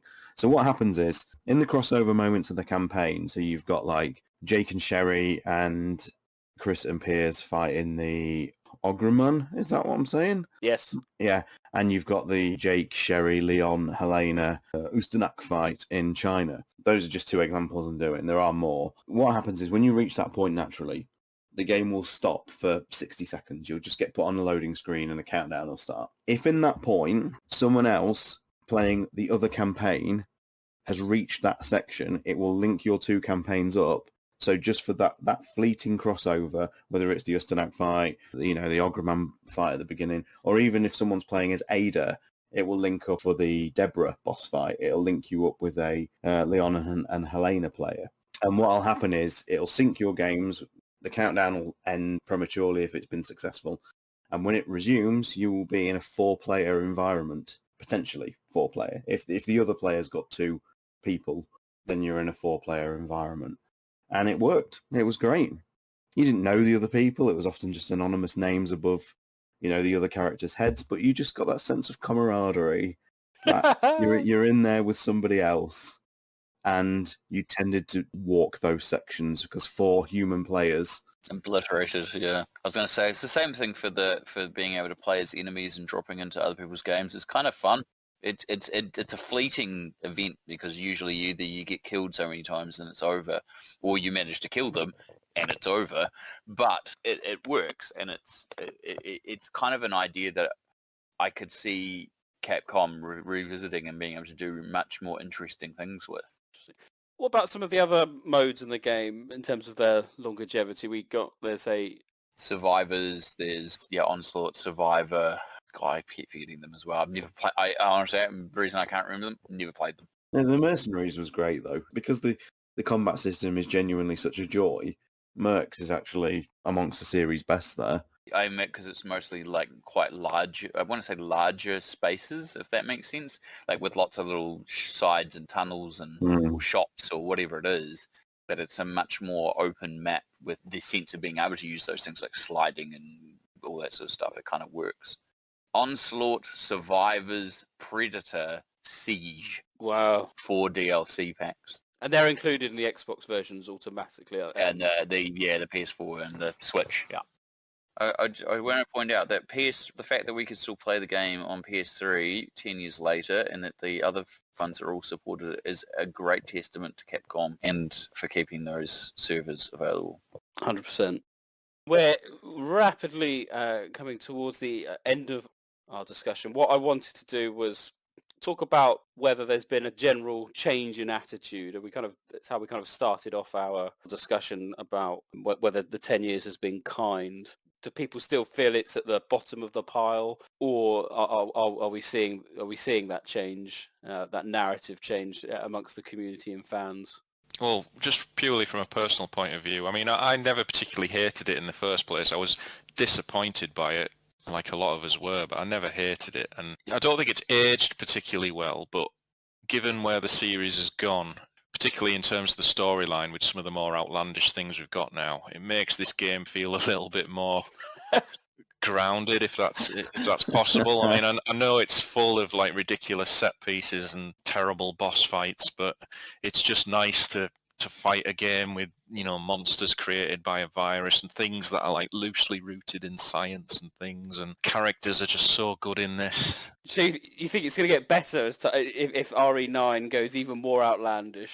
I don't think it'll ever be universally loved, but I think it'll be one of these things like, it's kind of like the Alien 3 of the franchise. People will look at it 20 years down the line and think, do you know what, it's actually a lot better than what we give it credit for. It still has plenty of problems, sure, but it's definitely not a terrible experience. It's got some really good stuff in it, and I've enjoyed this playthrough very much, a lot more than I thought I would. I honestly thought it would be a slog to get through, but I enjoyed it a lot. I think I'm just so happy for a lot of the character work that took place. I mean, obviously, I know I wax lyrical all the time about Sherry, but I genuinely think she was realised well. I remember when, the character was first announced and everyone thought it was Ashley, hilariously.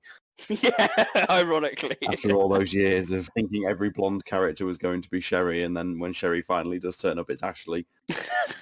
I think the way they brought... I mean, I rolled my eyes the first time I found out she was coming back as like a special agent. I was thinking, oh my God, this is absolutely terrible. But to the credit, they characterized her really well, and it breaks my heart in many ways that she's never been brought back in the 10 years since. But in counterpart to that, in almost perfect contrast to that, we've still, in 10 years since, Ada's just not moved as a character. And I just think it's still so utterly frustrating, because we always said, even when it first came out, like, this was Capcom's grand opportunity to lift the veil on Ada a little bit. And we, when it announced that she was going to have her own campaign that you unlock at the end of all the others. Yeah. And, everybody thought, oh, this is going to be it. And then you get the ending where you briefly, for one moment, see her walls break down as she loses her emotional confidence when she's shooting up the lab at the end. And you think, oh, this is it. We're going to finally see the real woman beneath all this cool exterior. And then the phone rings and she's just cold, calculated Ada again. And that's the closest glimpse we've still ever had to seeing who she really is. And I just think it's so frustrating that they've, I'm relieved they never brought her back in Village. I'm not one of those people who thought that was a good idea. I'm pleased they abandoned that, because it would have just been her just simply resuming the role she's always had, which is just turn up, look cool, and fuck off again. And I think at this point, when they bring her back for whatever capacity, we're gonna see a side of her in Remake 4, but it's questionable how much they can do with that unless they're really overhauling her appearance. But we're now 10 years on from the game where we thought we were going to learn everything there is to know about her, and we're all 10 years older and we're exactly where we were. And I think that's just so frustrating, and I think that's one of the sort of bigger aspects of the game, if you want to talk about it as a missed opportunity, is certain characters were let down by not going anywhere in that game. Too many characters in Resident Evil 6 end where they start, with no consequences, really. And I think that's one of the biggest flaws. Am I right? I'm thinking, apart from Chris... Oh, no, Vendetta, sorry. No one else's story has moved on since 6. No, and you have to wonder, really, if that's partly because of the sort of negative reception this game got.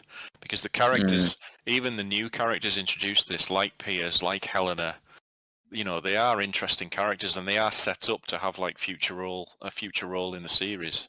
And obviously it just never comes about that way. And I do wonder if this game had been more well received, whether they would have.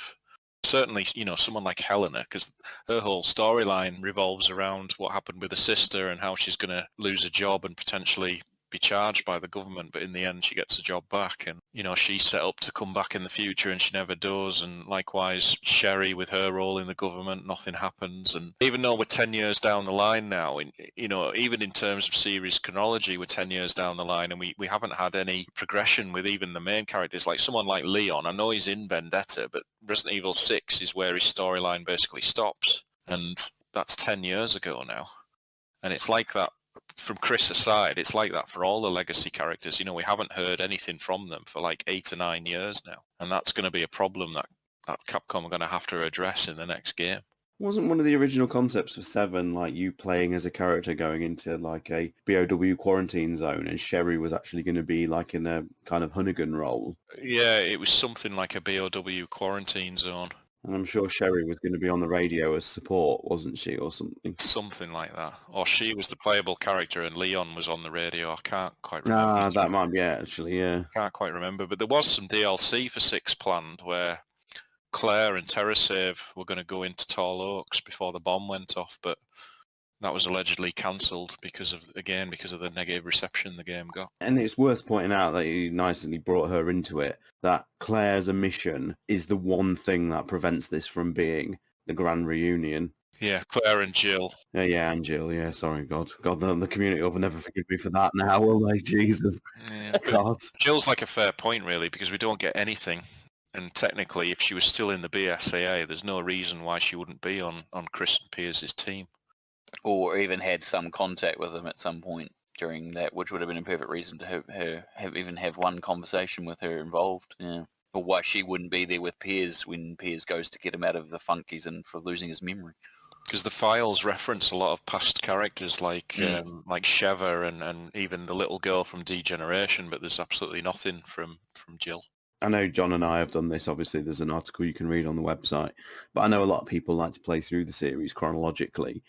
Resident Evil 6 really does stand out with poor Chris, who up until the point of that game has spent his entire life putting himself at risk for everybody else, going into situations that really are against him to save somebody. And when he needs a little help, no one's there. Just no one. No one goes and looks for him. Everybody just leaves him to total abandonment, and it's only peers chancing him through a little bit of research that he's able to bring him back. And it's a bit tragic, really. Yeah. I don't think they quite thought through the fact that a character as big as Chris can just disappear for 6 months and no one cares. Especially considering that in so many other games, Chris is a connective tissue between so many characters who either write to him, write from him, mention looking for him. I mean, Claire went looking for him in Resident Evil 2 after he'd disappeared after literally a month and a half. Yeah. So, yeah, it doesn't make a lot of sense. And also his characterization doesn't. I said the same thing to Nick during our thing. It's just like, I don't like the, he hits his head on the floor and kind of forgets stuff. Cool. But his character becomes so different, so just like angry and just runs off at the first sign of anything to like take it on without any thought process behind it. And Piers is constantly calling him out on it. It's just like, it does not feel like Chris as a character as he's been established in every other game up until that point. It's very frustrating too. I want to finish what you started this section with, Nick. Just you were saying about the summary of the legacy of this. It's like we started at the start of this podcast talking about whether or not there's this current of whether or not the game is underrated or it's being reappreciated. I don't think it's underrated. I think for all the reasons it has its problems, but I think it's misunderstood. And I think that's a much better way of putting it. I don't think anyone is saying it's underrated is inherently wrong, but I think there are justified reasons why people don't like this game or just find it very difficult to get through. But I think it's definitely more misunderstood. I think people, if they go back and replay it, if they haven't played it for a long time, will find things are interesting or are different than they expect. It doesn't mean they won't dislike parts of it or find bits of it still just as frustrating or worse, but that it's perhaps maybe more hated than it perhaps deserves, and that it's just been misrepresented or misunderstood. Well, you've heard what we have had to say. We've had a couple of call-ins from some of our listeners. So let's hear first up from Carlos Doom GC. Let's see what he has to say. Oh man, this fucking game. Hey, hi, this is Carlos Les Doom GC, reporting in for the RE6 10th anniversary. Ecstatic is not strong enough to communicate my feelings I had before RE6 release. Me and my friends brought our PlayStation 3s at my place, and we played the whole day in co-op on separate TVs. While the first hours were fun, it quickly became stale. The game is trying so hard to appeal to everyone at once, but without ever bringing any satisfaction. We felt like the time it got for us was already over after Leon's campaign. I hate this game with a passion. We forced ourselves to finish it the next day and never touched it again. Yesterday I asked this very friend to define RE6 in 3 words, and he said co-op, Gears of War, and T-Rex. Voila. Keep up your excellent work for the Resident Evil community. Cheers. A fucking fly. A giant fly, man. I thought that was going quite well for a moment. I thought he was reflecting on it in a really sort of positive way, and then came, I hate this game with a passion. I mean, one thing we haven't really touched upon as too much that he brings up is, my God, this game is long. Oh my, Isn't yes. it? It's just so long. Like, I actually like the fact that the current RE Engine games tend to be a 5 to sort of 10 hour experience that for someone who has limited time to play games now, they're quite refreshing. To start a Resident Evil 6 playthrough, you're putting aside the week. It's just it's just horrendous. Even if you are relatively competent at the game, it's still long, and it outstays its welcome long before you get close to being finished with it. The fly thing, we hadn't even mentioned the last boss. Try to remove it from our brains, Rob. Well, let's see. It's probably a question in the quiz, but let's see if we can go through all the forms. So he starts off as Lion Beast. No, he starts as human who splinters into pieces.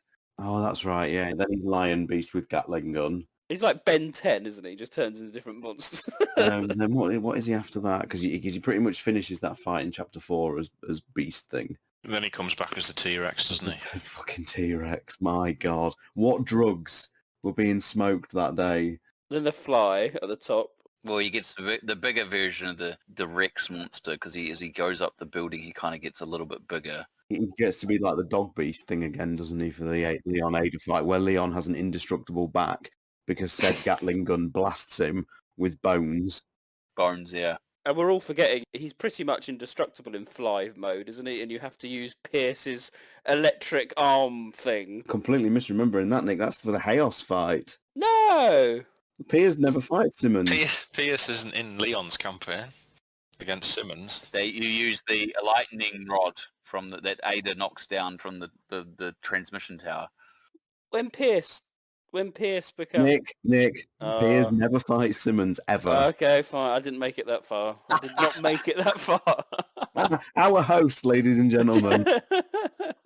So, yeah, Leon and Helena end up on the roof after Ada has done her helicopter stint, dropped off the helicopter and shot the top of the tower off, which has embedded itself into a regular zombie, which then he ingests to re-heal himself, but the lightning hits him, and you do that 3 or 4 times until he falls off the building. And then he comes back again, and Leon hits him with a rocket launcher, which finally knocks him off the building, and he lands on a big pillar spike in the area you fought him with as a T-Rex, symbolically creating the umbrella logo. Ooh.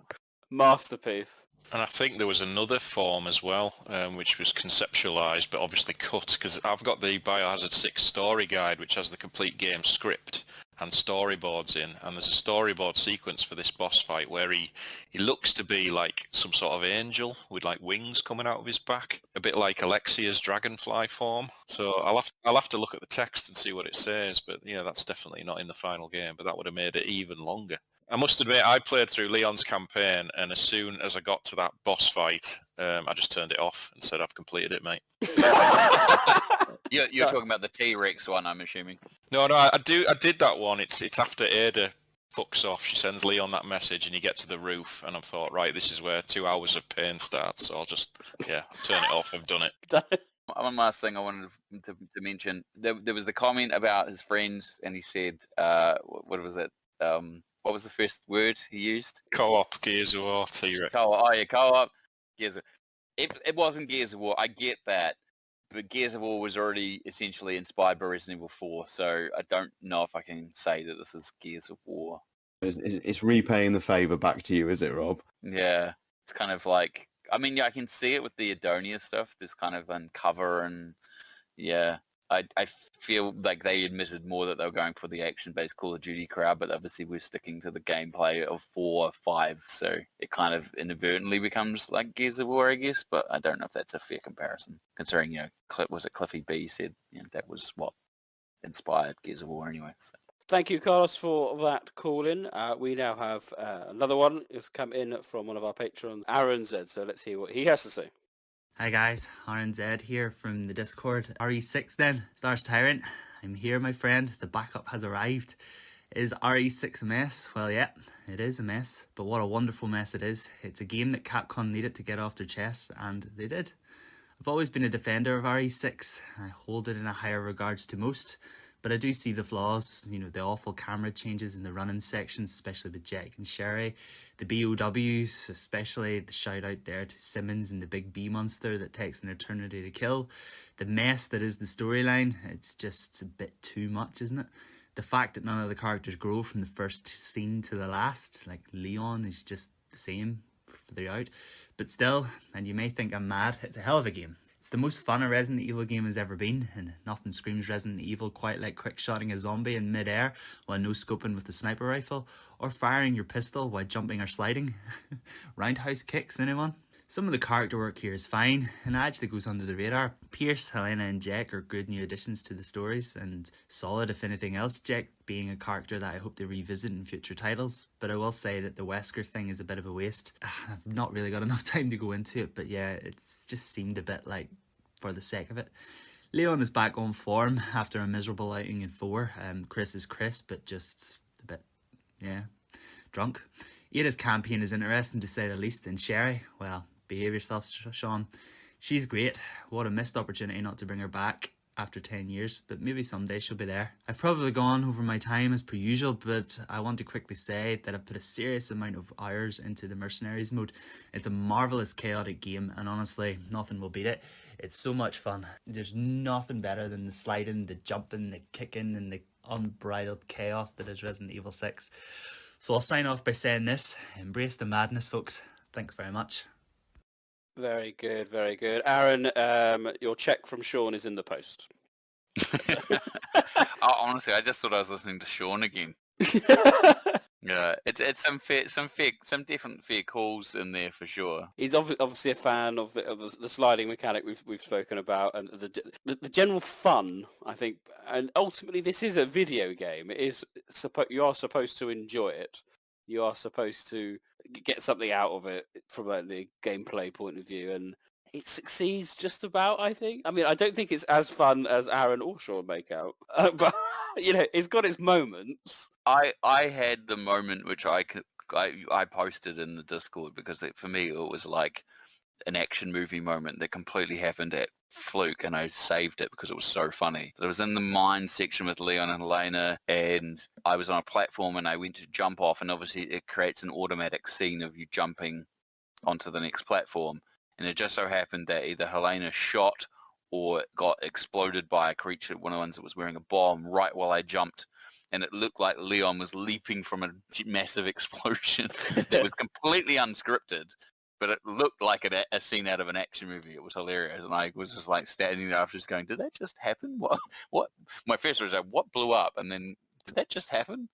And it's that. I guess that's kind of like that in a nutshell. There's these unscripted, actiony moments where you can hit an enemy out of the air and slide under them and all this sort of chaos that I'm sure in the moment, and as Sean kind of alluded to, when you get in the rhythm can really get into.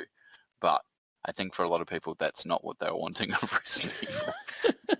John, any comments from Aaron's calling? No, I think he makes some very good points. I pretty much agree with everything he says. The game's got plenty of flaws, but it's a fun experience, and if you're willing to invest the hours and learn how the bloody inventory works and learn all the new sliding techniques and things with the controls, then yeah, it's going to be fun compared to the static controls of some of the other titles. But yeah, I agree with his points. But he's right about the characters, the new characters, Helena and Jake. I keep going back to Jake. He's far better than he's got any right to be in this, because it's such a ridiculous idea having Wesker's son. I mean, I remember at the time we all said, well, why can't it just be Alex Wesker? Because in theory, Alex Wesker should have the same special blood type that Albert had. But does he? Well, does she? No, but does Albert actually have special blood?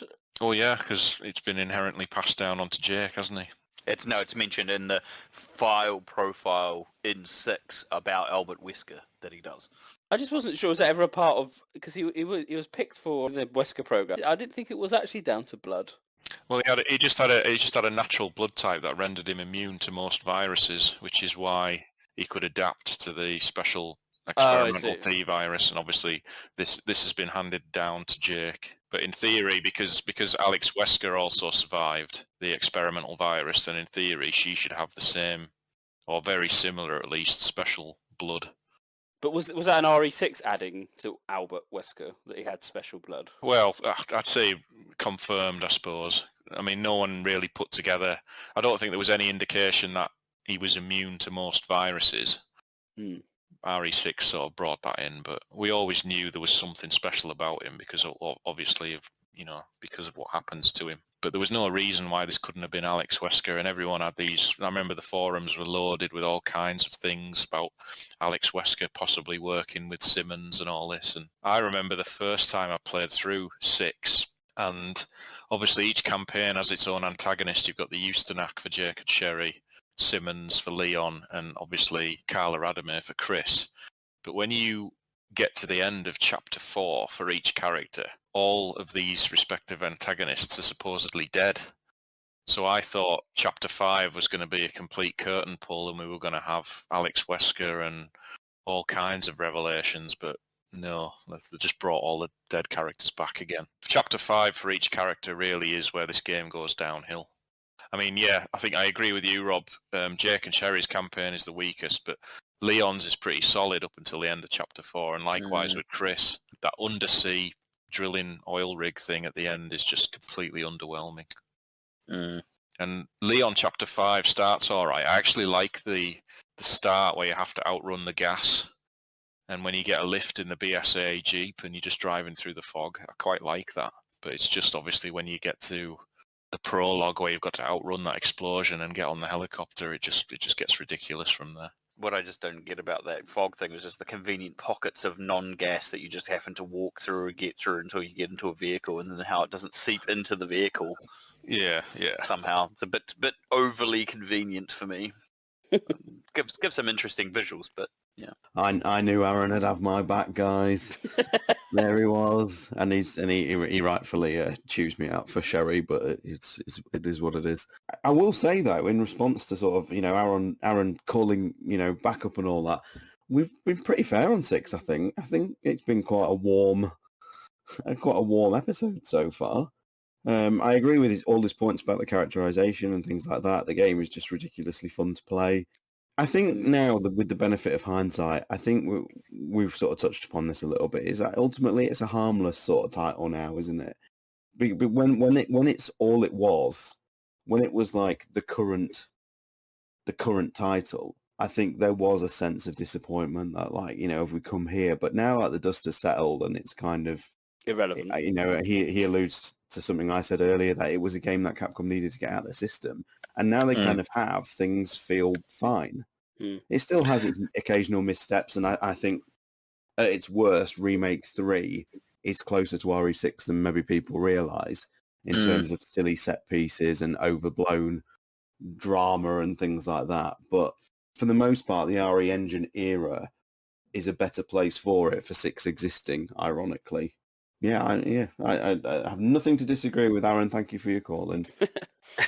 I think we're in this place where, and it's what you guys have both alluded to throughout the night, John and Sean, like if 6 had been critically better received for what it is, where the franchise would have gone would be a lot different, and would not necessarily know whether or not that would be good or bad. Because I guess if it was inherently better received, then it would have been a better game, if you know what I mean. Like you'd think that if it's better received, then it would have been doing things right, and we would have just seen more of those right things rather than perhaps more of the wrong things. And the fact that it was such a course correction was because they realised, kind of missed the mark on that one a bit. Let's go back and revisit where we need to go with this franchise. So it's kind of hard to predict where it would have been if it had gone well anyway. So the fact that it's kind of gone in this path, and we were all happy with, mostly all happy with where it's gone since. Thank you, Aaron. Our final call-in comes from Death the Pursuer, your rival on Reverse, Aaron.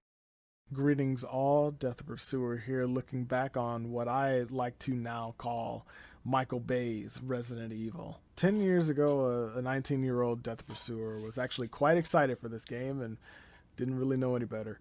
There are some aspects of this game that I do enjoy, like the gameplay. Some of the most fun gameplay mechanics in the series for me. Playing through Mercenaries, which is always a blast, and some of the campaigns, like the first half of Leon's, Chris's story, and playing as Ada. On the opposite side of that, you have some of the things I don't like the fact that each campaign suffers from some form of extra padding, like just certain portions just drag on and on. The game's enemies I've never really been too keen on, more specifically the C-virus mutations like the cocoons or chrysalis, what comes out of those. Never been too fun to fight against. You also have the Juavo and their mutations like the grasshopper or the spider, or just turning them into more like bullet spongy enemies. Just never really been fun for me. On the flip side of that, you have some of the enemies that I actually do like, which happen to be bosses like Eustanak, See-Through Yawn, Dino Crisis / Monster Hunter Simmons, and Ectomorphicon Simmons. Shout out to anybody who actually gets that reference. In closing, this is a game that a lot of people consider a very, very low point in the series. But it is a low point in the series that we all have to kind of live with at this point and acknowledge and look back on, especially when we're talking about the rise and fall and rise again of Resident Evil. You can't talk about the resurgence of Resident Evil without bringing up this game and what it did to put Capcom in a position to where they had to pivot to bring the series back around to its survival horror roots and pretty much everything else we got afterwards going forward. Happy 10 RE6, And thank you for being the avalanche causing QTE having dumpster fire that you were and still are. Sagely from death, I would suggest. Yeah. Do you know what I found interesting about the call-ins generally has been we're all echoing the same thoughts. Pretty much. It goes to show how ironically more unified the game has made us now than it did at the time. And if you want to talk, Nick, about like how, in terms of it being a retrospective that this episode is, I think we do look back on it favourably, but not necessarily to do with the game itself, but more the legacy it left on the series and the fact that it promoted change in a positive way, but not because it itself was great, because it was the remedial action that needed to happen as a result of it. And I think people appreciate it in that sense, that at some point, inevitably, every franchise gets to that jump the shark moment. And I think RE6 was Resident Evil's. And I think we're all, the call-ins ourselves, we've all hit that same conclusion tonight. And I think that's fascinating. I agree. Unless we've all been beaten to death by this game. It's oh no, I can't. I give up. Yes, it's fine. It's great. I'm gonna go to bed. It's no. I think that's true. I think we've all tried to emphasise some of the good points because there are some elements here. If the game was half the length, and Death mentions it, there is a lot of padding in this. There's whole chapters you could probably get rid of.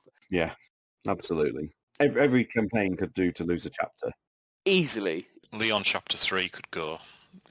Going through them underground ruins is just pointless. But it leaves that nasty impression. That's the problem, doesn't it? You get to the point where you're going, I just don't want to play it anymore, and it kind of wears you down by the end. And especially if you're a fan of the series, you do want to finish it. You can't not.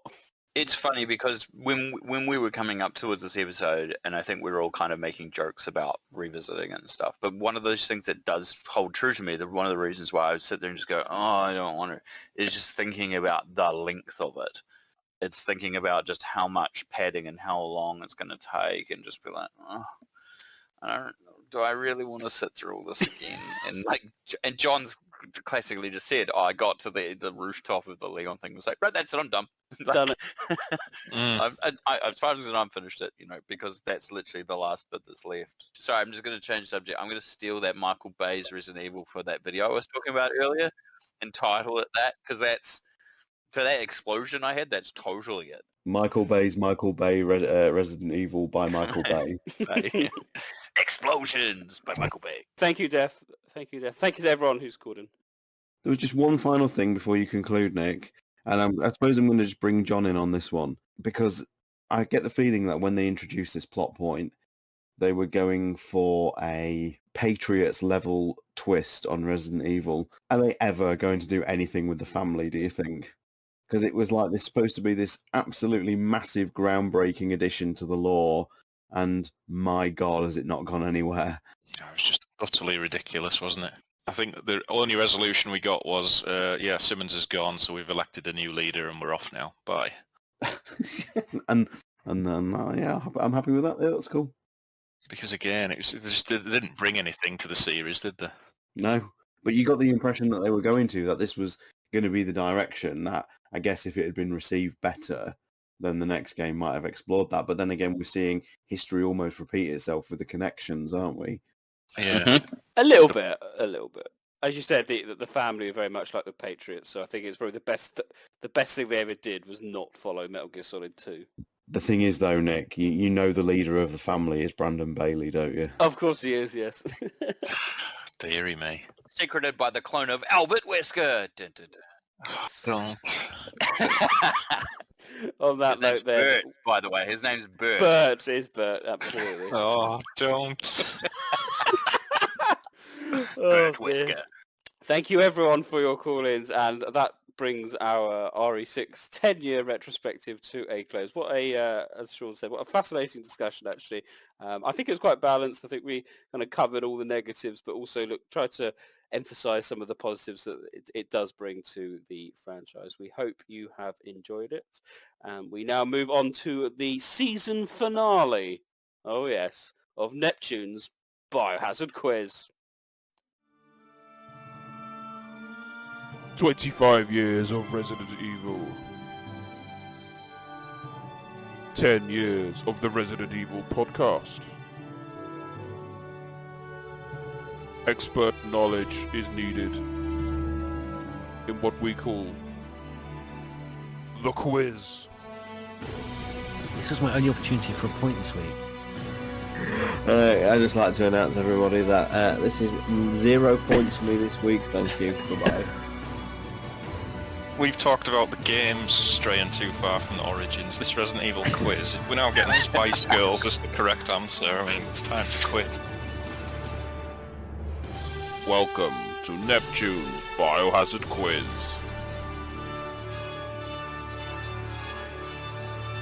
Jesus Christ. What kind of fucking question is that?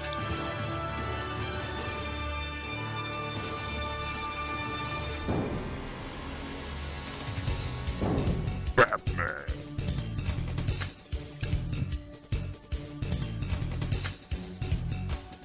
Stars TyranT. George Trevor. Rombie the Wrecker. Mr. Spencer.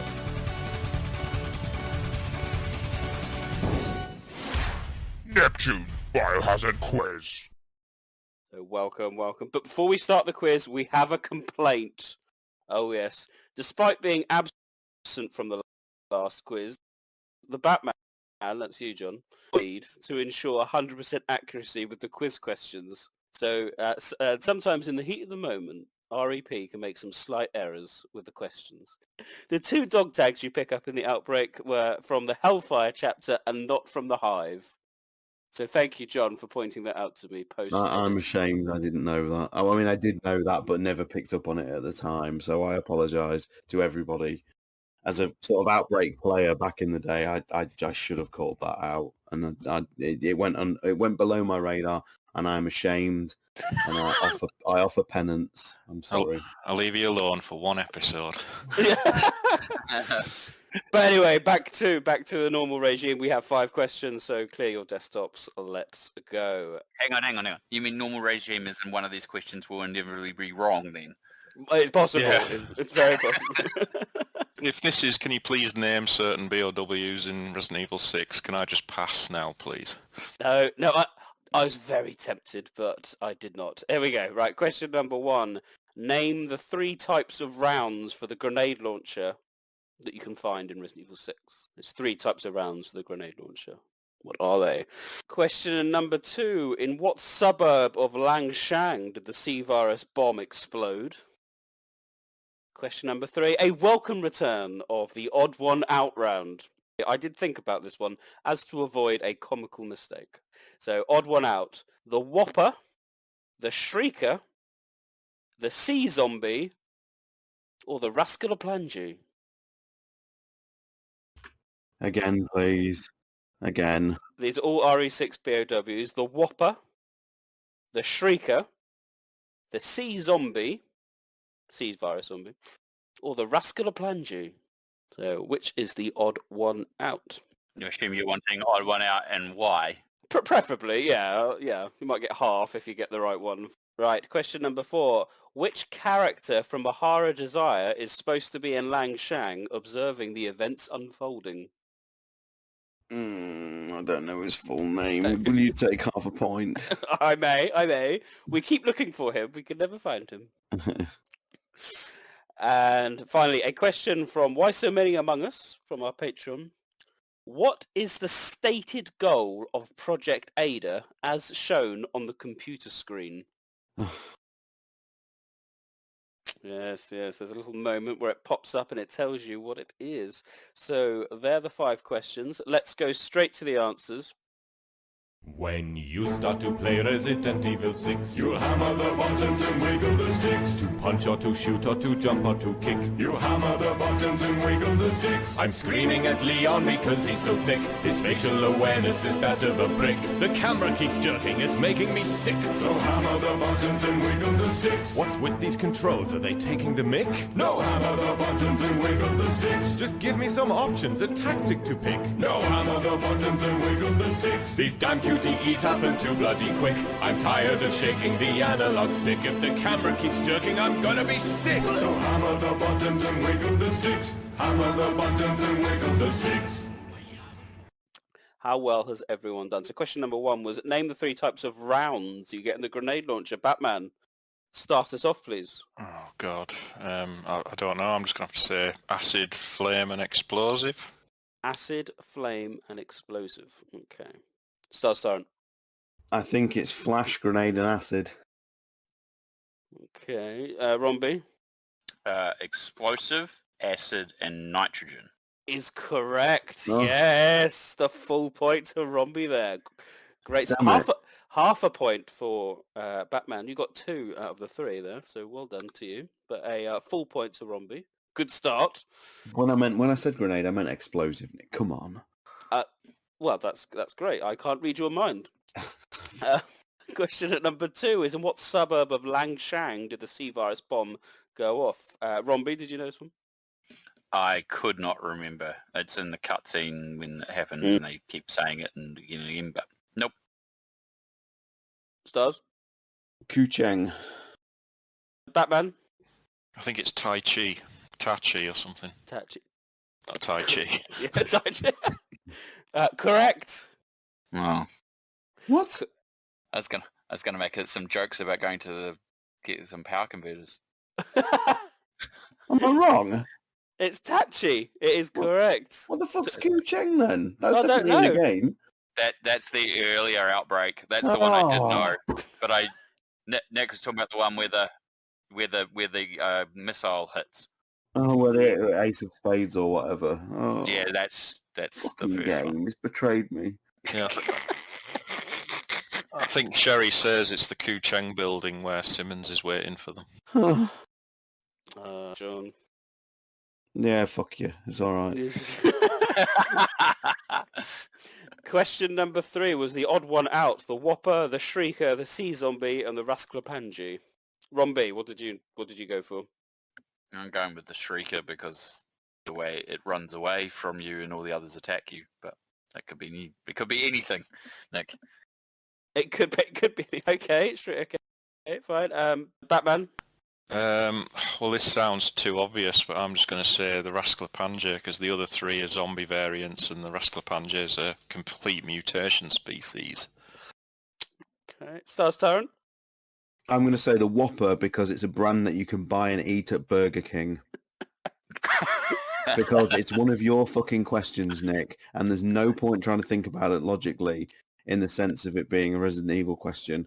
It's Rascalapangi was the one I'd got down, but I know it's wrong because of some arbitrary bullshit that we won't have thought about.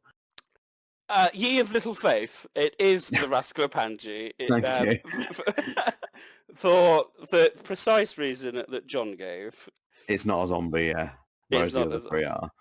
Yes, but did you have that, Sean? Because I did have a Rascalapangi down for that reason, but I was thinking, I just thought Whopper, Burger King, he's going to have some sort of nonsense like the others are going to have been fast food things. See, this is what you've done, Nick. This is what you've done. Controversy strikes again. I thought you were going to come out and say, because, the Whopper, the Shrieker, and the Rascalapangi were Burger King burgers that you could buy in China.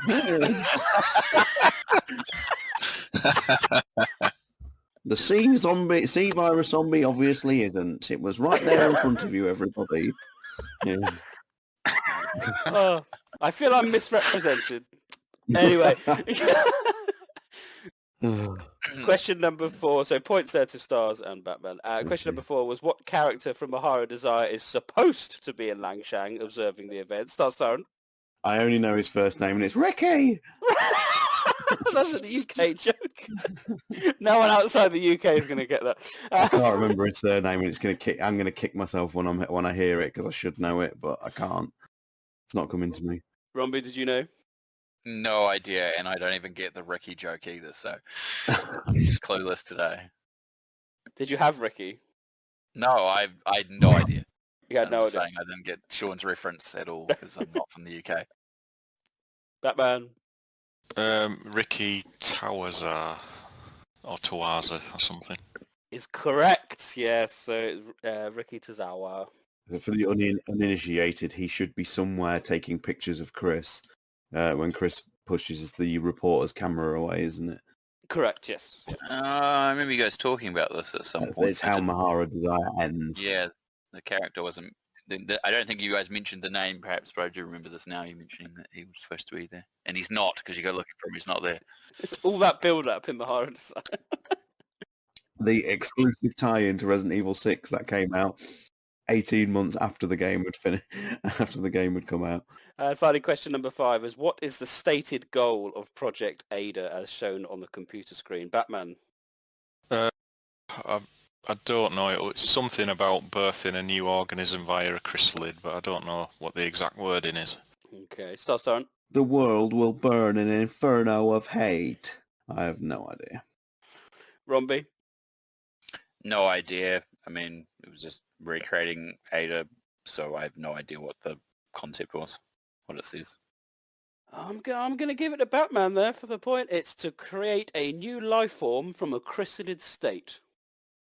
So there we go. So what is it? What is rising its hand out of the chrysalis? Well, who knows? It's Ethan. Ethan's hand. Just another Ada clone. Just another Ada clone.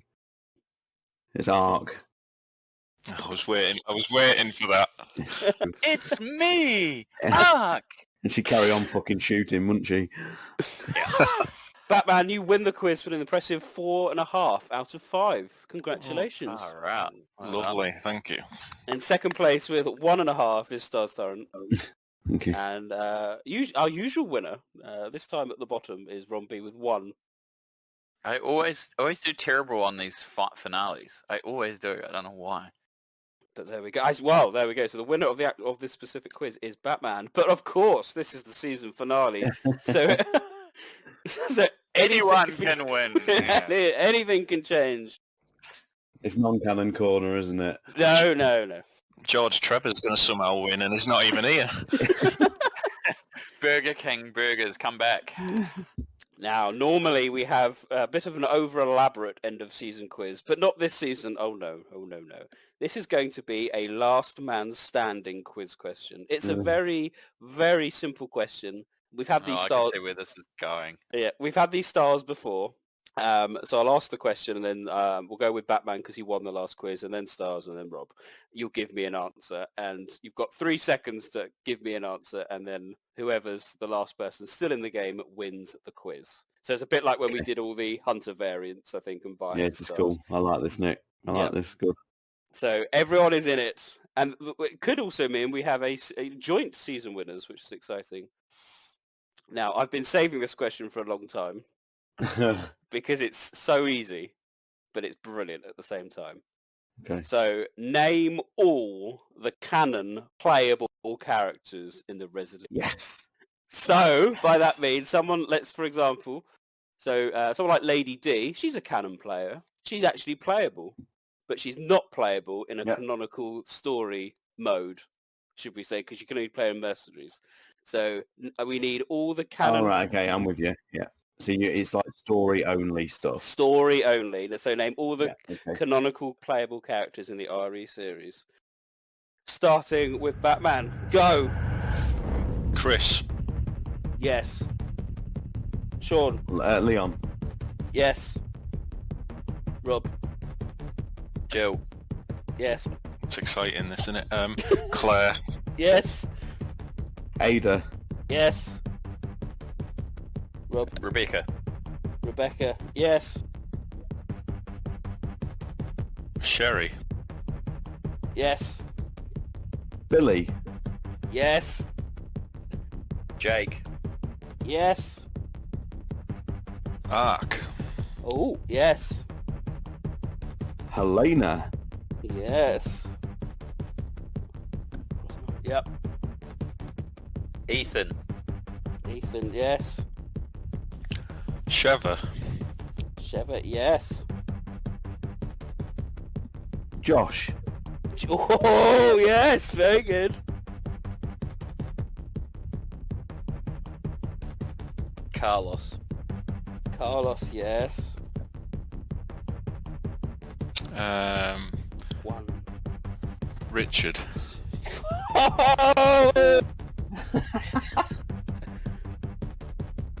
One. Come on, Sean. Two. Oh, sorry, Krauser. Oh, very good. Yeah. I didn't realise. I thought I was waiting for the name call. Sorry. Oh, sorry. Rob, go. Piers. I heard after you went. Did you say Piers? Yes. Yep. One. Two. Fuck. Oh, John! Oh, John, my friend, you're out! That was 3 seconds. Sean, you're in. It's just between you two now. Got loads. Moira, yes.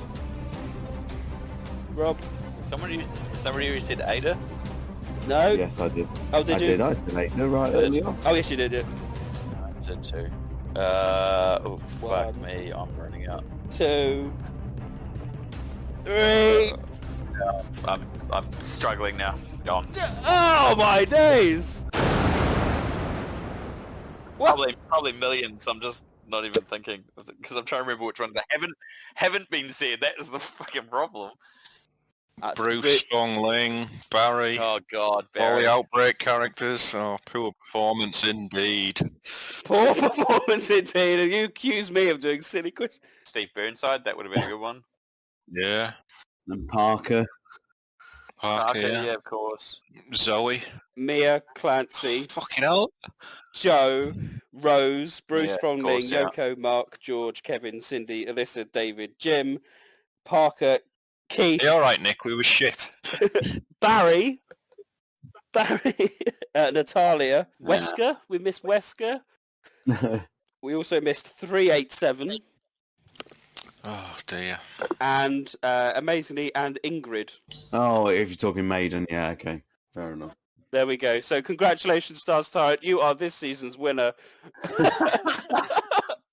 of Neptune's Biohazard Quiz. Congratulations. That is scandalous, and I say it even as the victor. That's absolutely scandalous. Oh, I feel ashamed. I really do. I love those kind of questions, though. Do more of them, please, Nick. They're great. Join us next season for Neptune's Biohazard Quiz.